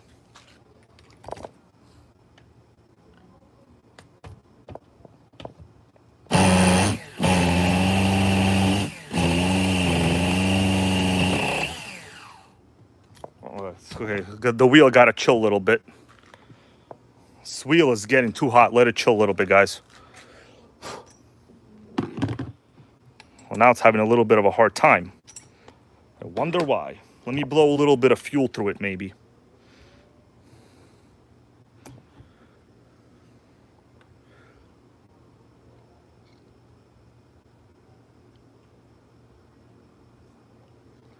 All right. I think the carb is not open enough. Okay. Let me try again now. The one thing I find in these newer starter boxes, these wheels heat up like way too fast. The older wheels on like the older boxes, I guess they're already so like dry rotted. They don't heat up anywhere as fast. But let me just physically check the compression with my finger. Oh yeah, it's very, very high. I honestly can't, like with my finger, I cannot even spin over. I can't even spin it over. Like physically can't spin it over. Sick. Extra sick. My dudes, what's for dinner tonight?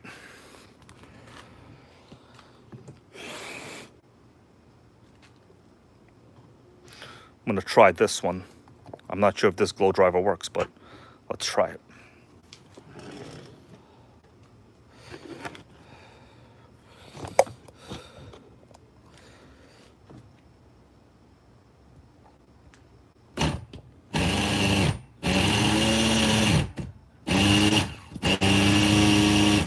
Oh, no, this box is not good for this. There's too much smoke coming from that wheel. You see that?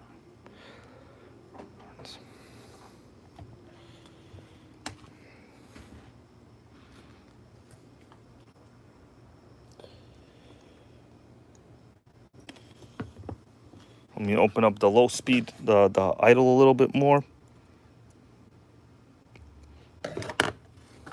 Yeah, let's loosen the plug. Compression is crazy on this, bros.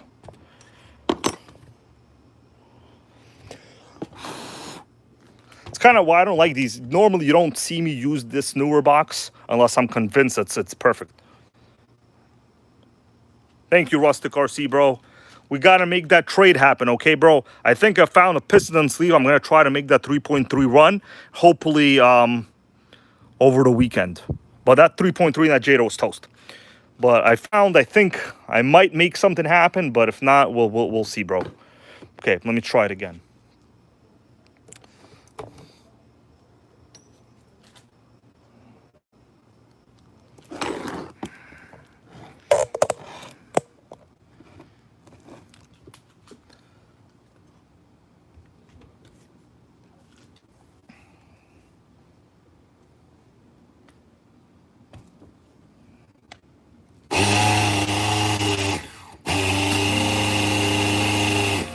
No.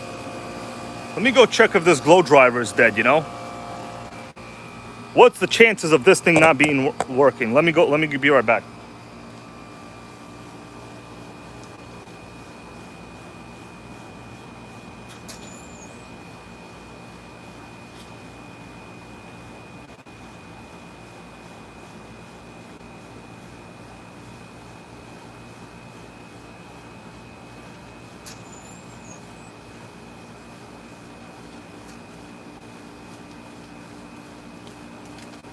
All right, this works. Let's, I'm gonna remove the plug, see where we stand, bros, okay? It started, but now it's giving me a hard time. Sickening.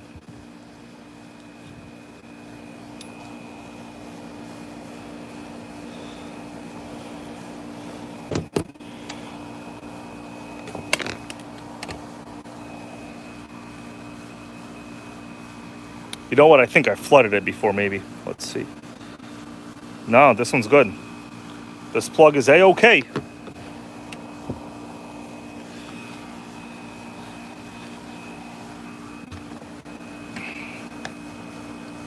Alright, so it spins fine. Let's put the plug back in. Unless it just wasn't getting fuel for some reason. It's highly possible too. Looks normal.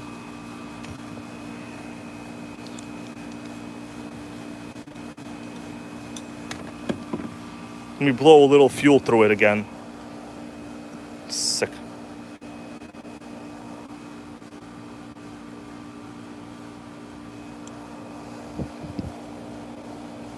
Alright, we're gonna do the idle up again a little bit. Good suggestion.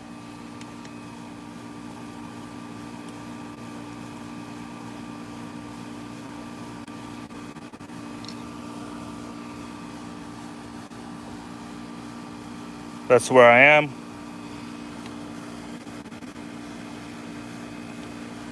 If I had a radio connector with the correct linkage, this would be much easier. What's up there, iFly? This is a Bowlink, bro. Bowlink Nitro Racer. Look at that rear pod suspension. Bowlink. Texas, thank you, man. Me and problem solving out here, you know? Nothing to get upset over. Also, honestly, I should have checked the O-ring. I'm gonna try again.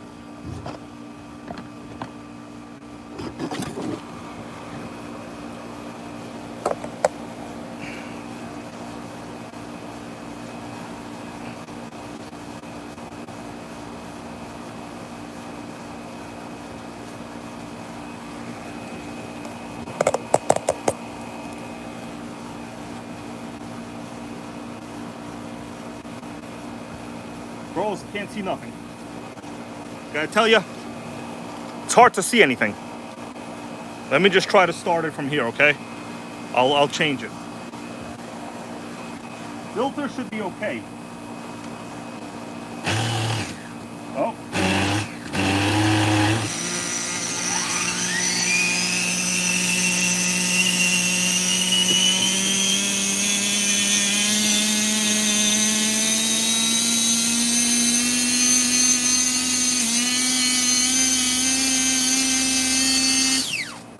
Alright, it started, but it was hard for me. I couldn't adjust the idle like that. But it started. It just needed some fuel.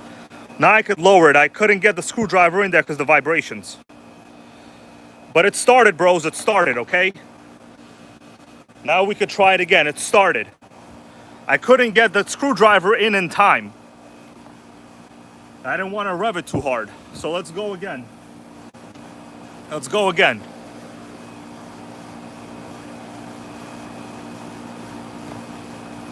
The hard part, the damn getting it in there.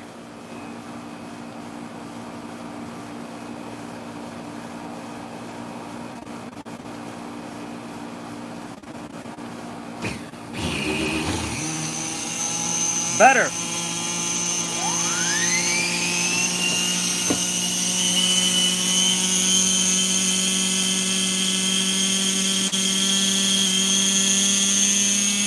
Damn, bro.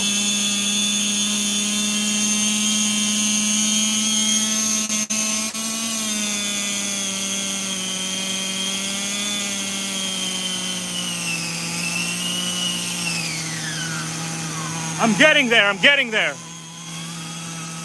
I'm getting there, guys. It's better.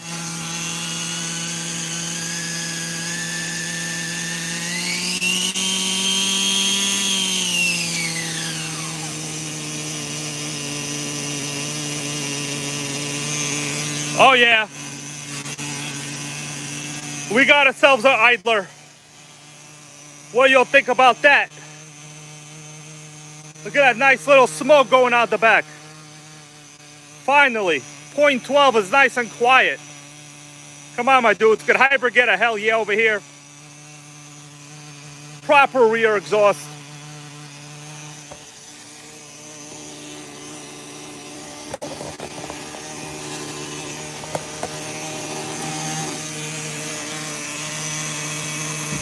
Sick.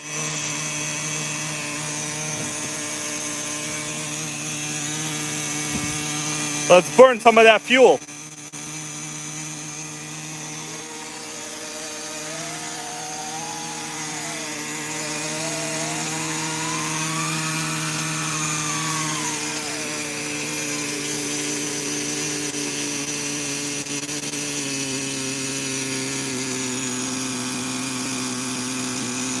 Victor Zephyr, thank you, bro.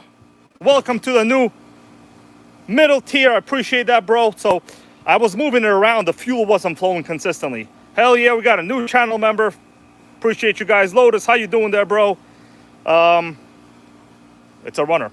It's gonna need a lot of tuning, obviously. Plus, like, I'm over here, like, moving it like this, and the fuel level is like dropping, so the fuel tank isn't picking it up too well. You know what I'm saying? But I think we got ourselves a sickening runner.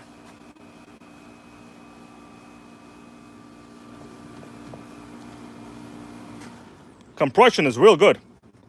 Let's let it chill a little bit. Oh, you know what? I think the glow plug got loose while I was doing this.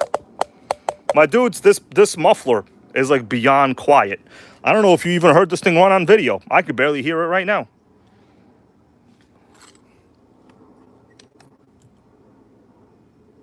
What's that over there?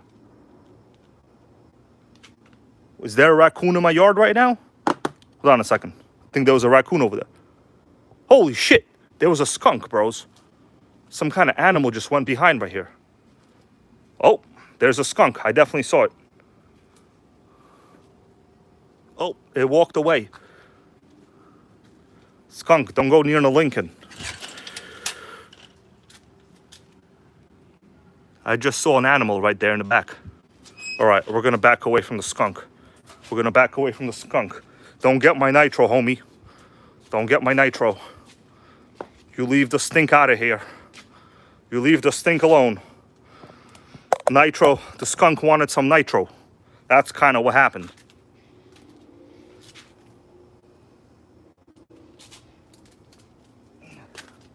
The skunk wanted some of that stuff in that garbage can, but it doesn't know that I didn't even use those cans yet.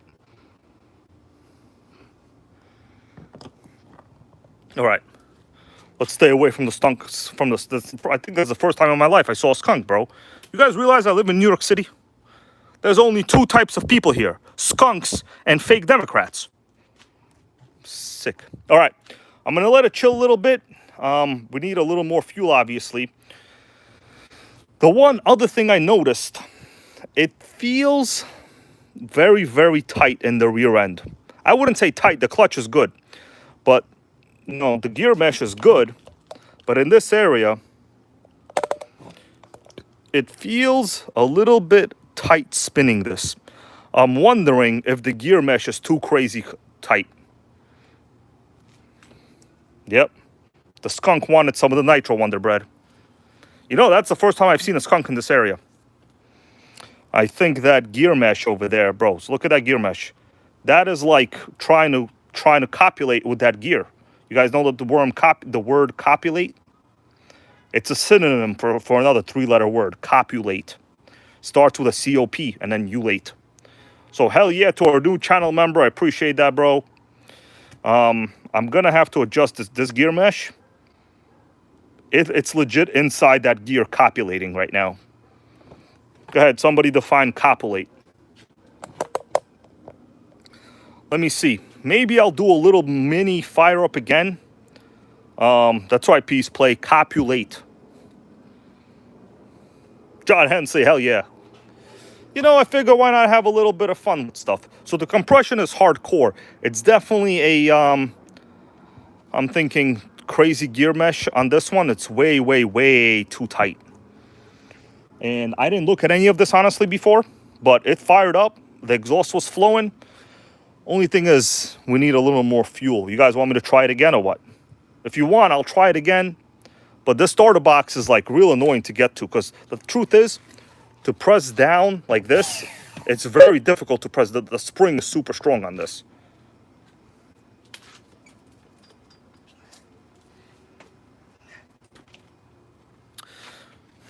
If not this, don't forget, there's always a TC3 to fire up too. You'll remember that Rossi TC3 I had downstairs? That's going to require me walking a lot.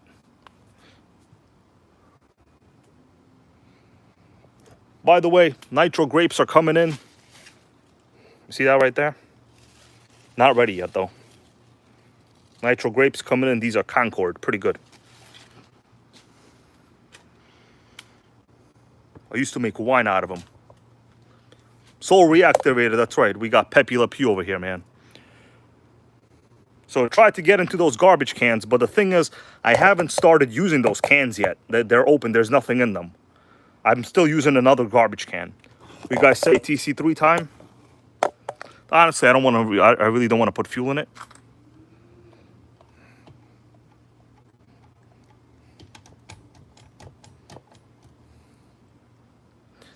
Oh, Lotus RC, good luck on that VX18, bro. iFly, we love the blueberries.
What do you think about that? Ultimate nitro party.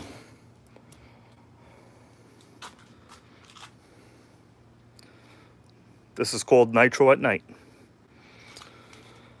What do you guys think? You want a mini fire up on the TC3?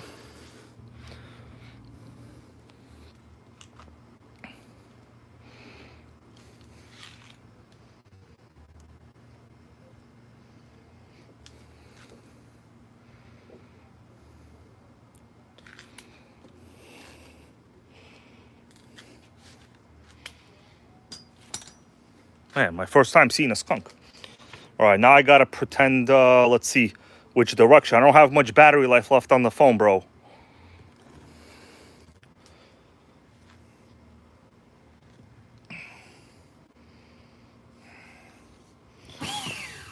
It spins that direction. Fika Zephyr, thank you, bro. Let me see what he said. I want to nitro, but I bent my exhaust. Sickening, man. What nitro you talking about, Fika Zephyr? Tell us all. TC3 gang in the house for sure, guys. This is the one I also bought on eBay like a few years ago. But, you know, as of now, pretty much all the eBay resellers are going to be trying to murder you. Luckily, I'm not a reseller. I do this because, well, it's fun. Offna guy, how you doing there, Offna guy? Long time no see, man. How you doing? Pulled out the best TC3. Offna guy shows up. Sickening. All right, so let me see if we can get this running. Spins right. And this has to spin, so this direction. I'm going to try to start this. I don't have radio gear on it. Offna guy, long-time channel member, viewer as well. And if you guys don't know, Offna guy probably has more Pico engines than anyone here. Actually, the other day I came across a listing, and it was an Offna Worlds Edition buggy. Offna guy has a very nice one of those. Let me see if we can get this one running a little bit. I actually kind of hate using the starter box because I know no matter what, it's only a matter of time before this wheel kills itself, because every time you use it, it's smaller and smaller. All right, but look at this. On a TC3, look at how good the access to the wheel is. You see that right there, lined up. Beautiful, baby. Look at the lineup. We got the sickening lineup of the wheel. I'm going to give you a real close-up. All right, so let me see if this will start. It should start. Let me prime it.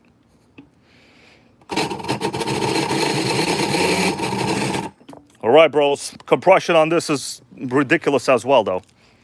You see how easy the TC3s are, bro? These cars are designed to be runners. Well, actually, everything is designed to be a runner, unless it's a Ford Taurus non-SHO. Let's see what we got. Pixie 12. R12. Very, very rare. High compression. It might not start easily either.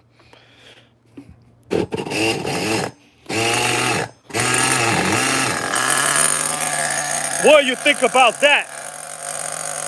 Sickening. That's called a proper start.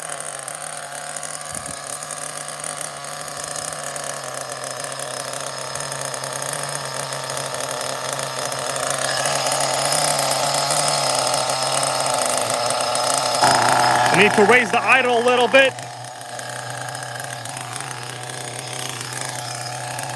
Just gonna lean it.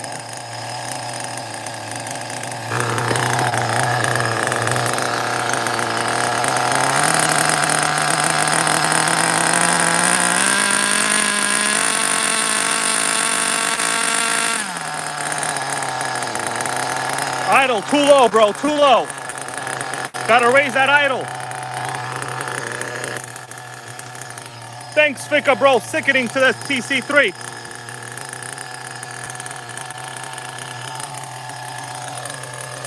That's a runner.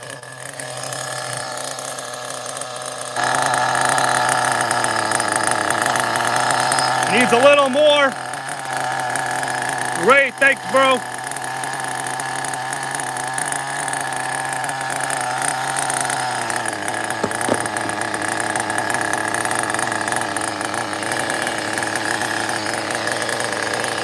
What do you think about that?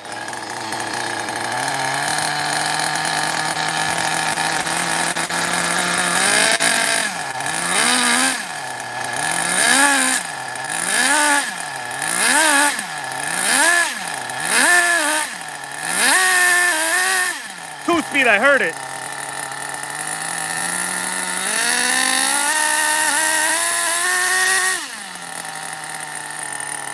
That's why you want a TC3, my dudes. With that Rossi.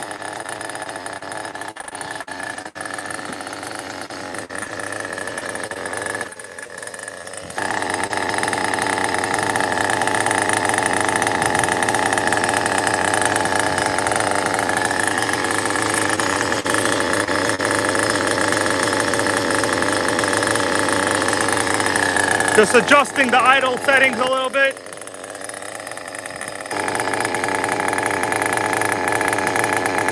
Come on, guys. That's called the proper idle.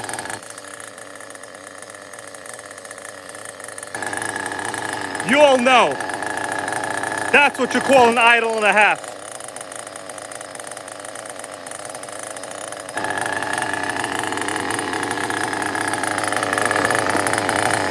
Sickening. That's right, Rustic. Look at that richness on this one. Rossi.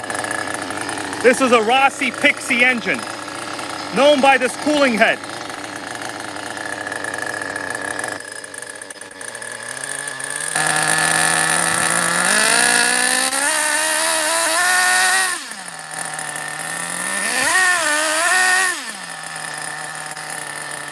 That's a proper engine right there. You hear that idle? Goes right back. No two-stage idle. We all here know about two-staging.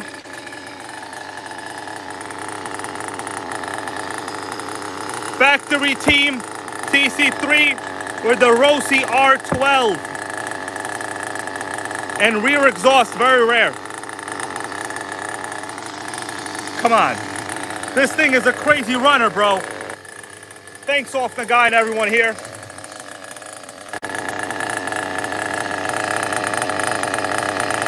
It just keeps running. No matter what you do, it's gonna keep running.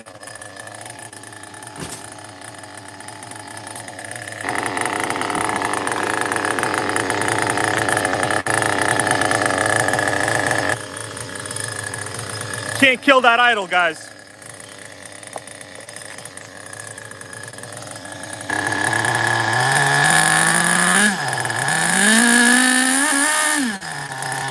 Two speeds a little early though.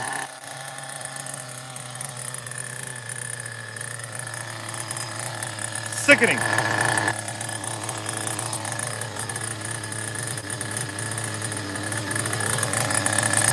Engine is cold. Cold.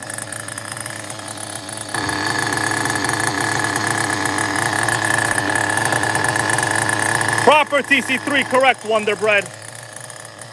Gonna run out of fuel soon.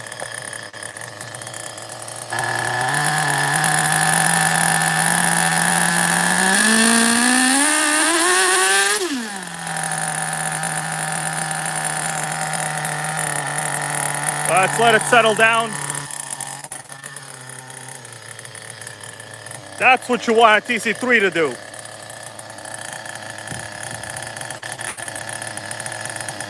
You got it, Rustic, bro. Gotta tell you, TC3s never piss you off. Gotta really be careful. You got no exhaust leaks on these, though.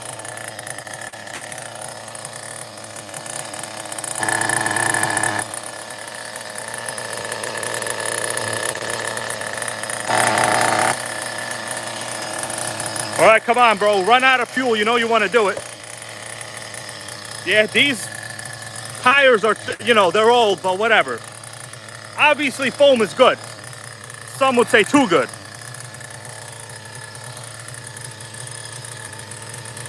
That's right, John. Yeah, that starter box. The thing is, this TC3 is designed for a starter box. You know what I mean? Come on, when is it going to run out of fuel? These really good engines are also very fuel efficient. Still running. Sickening. I got like no battery life left and this thing is still running.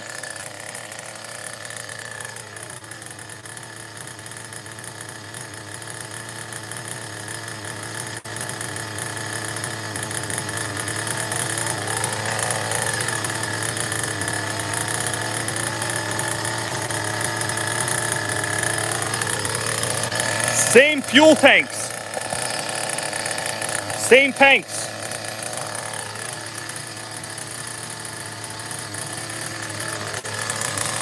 Sick. It's not even hot. I'm even gonna lower the idle because I'm feeling crazy. Actually, no, I'm not feeling crazy. Dana, what's up, Dana? We're trying to get the idle real low, baby, real low. Like the oil prices. It don't want to die. It's a proper Rossi.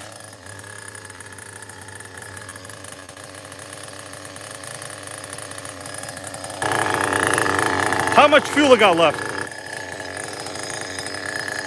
Very little. It actually came with a Lambo body. I have a Lambo body. This came with a Lambo.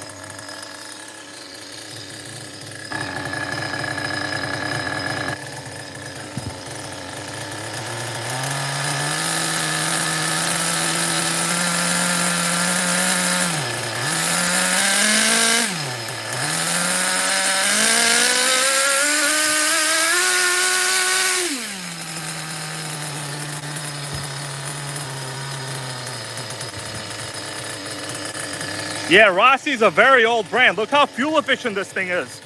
I wanted to run out of fuel already and it won't do it. Somebody come smack this thing. Sickening. I'm almost done with the stream, bros, when this runs out, okay? I promise. I gotta go in.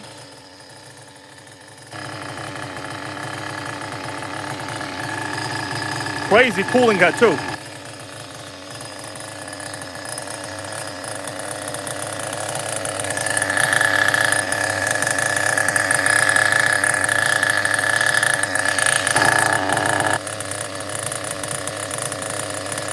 Think a Zephyr? Yeah, I know what you mean. These on a proper track, dude, these things are epic. And they're cheap to run. All right, I think it's gonna run out of fuel. We got the bubbles, we got the bubbles. Bubbles coming in. Bubbles. baby.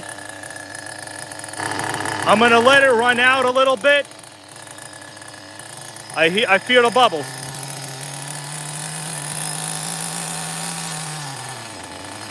That's it. Ran out on its own, bros. I didn't touch it. Good news is, it's still very, very rich.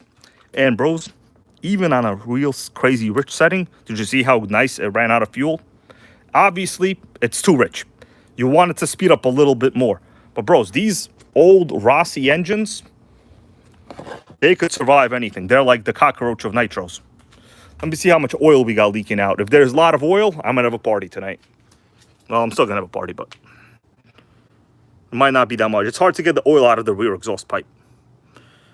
Oh, yeah, that's a satisfying oil pour, baby. You see, guys, when you pour oil over your cement outside, it always is there to remind you. You see what that means? That means I had a massive margin of safety. Yeah, so these Rossi engines have, like, legit the best carbs in the world. Did you feel and hear how good that, like, easy that adjustment was? Almost right away. Big, big results. Big results. Look at that nice burned oil. Super satisfying. You see all these dark spots on my pavement? That's all the oil I've burned over the years. It basically never goes away. All right, my dudes. I think I'm going to be here like another 2 minutes.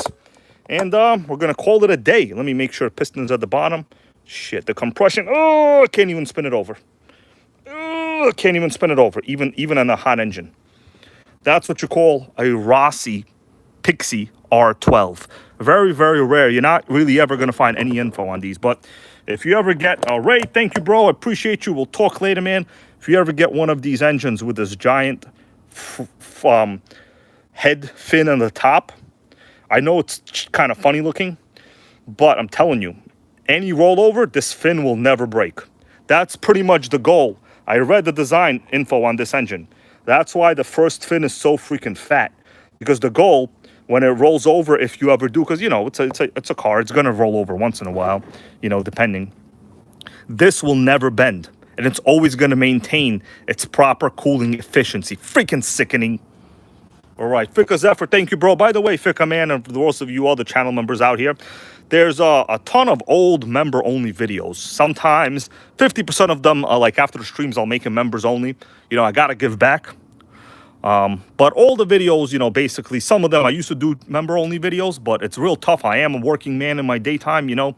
I always say, can't trust a YouTuber without a job, my dudes. I'm telling you, if I know one thing, and the one thing is, you can't trust a YouTuber without a job. So whoever you watch, make sure they got themselves a job. That way, you want to know why? They don't have time to scheme and plan against you all day and to form psychopathic ideas about you. You don't want people forming psychopathic ideas about you. Make sure they're busy and they don't have a lot of time on their hands. You know what I'm saying? That's kind of how I lead my life. So, bros, John Hensey, all of you guys, I appreciate you all being here. Lotus goes, it's hard to be a YouTuber with a job. Exactly. Exactly. But the one thing that is for sure, they don't have a lot of time to plan psychopathic ideas about you in their head. The social media world is a killer. Everyone thinks they're going to be the next superstar. Truth is, you should be content with your life without being a superstar. And that's kind of how I live and run this channel. And I'm okay with that. Because at the end of the day, nobody in the Arma gang has this TC3. And that's what matters. I know Texas here likely agrees, and that's okay. Sometimes you got to accept the hand that you're dealt and make the best of it. That's right. Wonder Bread agrees exactly.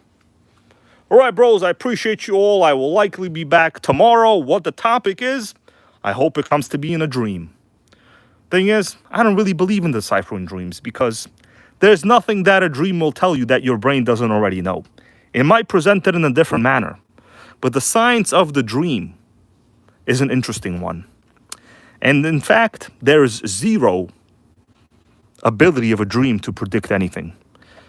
Go think about that. I know it's not an exciting statement to make, but the excitement is all inside this TC3. Therefore, my statements will never be as great as the TC3 is. My dudes, you all have a good night. I appreciate you being here. Tomorrow will likely be a sickening, crazy, sickening video. It's going to be Well, a car that sometimes people spend $5,000 building. Did I spend $5,000 building it? No. But it's a car that people can spend $5,000 building. What is it? We're going to have to wait and see tomorrow, bros, because I worked hard all day after work, in the evenings, editing the video. And I place great effort in that. And Lotus here is correct. Don't be scared to make a video. Tarek, thank you, bro. Dana, we will support you if you make videos. But the one piece of advice I want to give you, and it's not zealot-like advice, it's not sensationalism-like advice, it's realistic advice.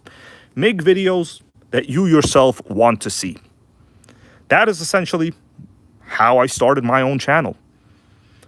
I told my first ex-girlfriend to record me running a nitro. She did the world's most terrible job, recorded the ground, recorded the sky, and I told myself, ex-girlfriend, let me use your phone. And I told her to go sit in the car. And then here we are, many, many years later, firing up a TC3.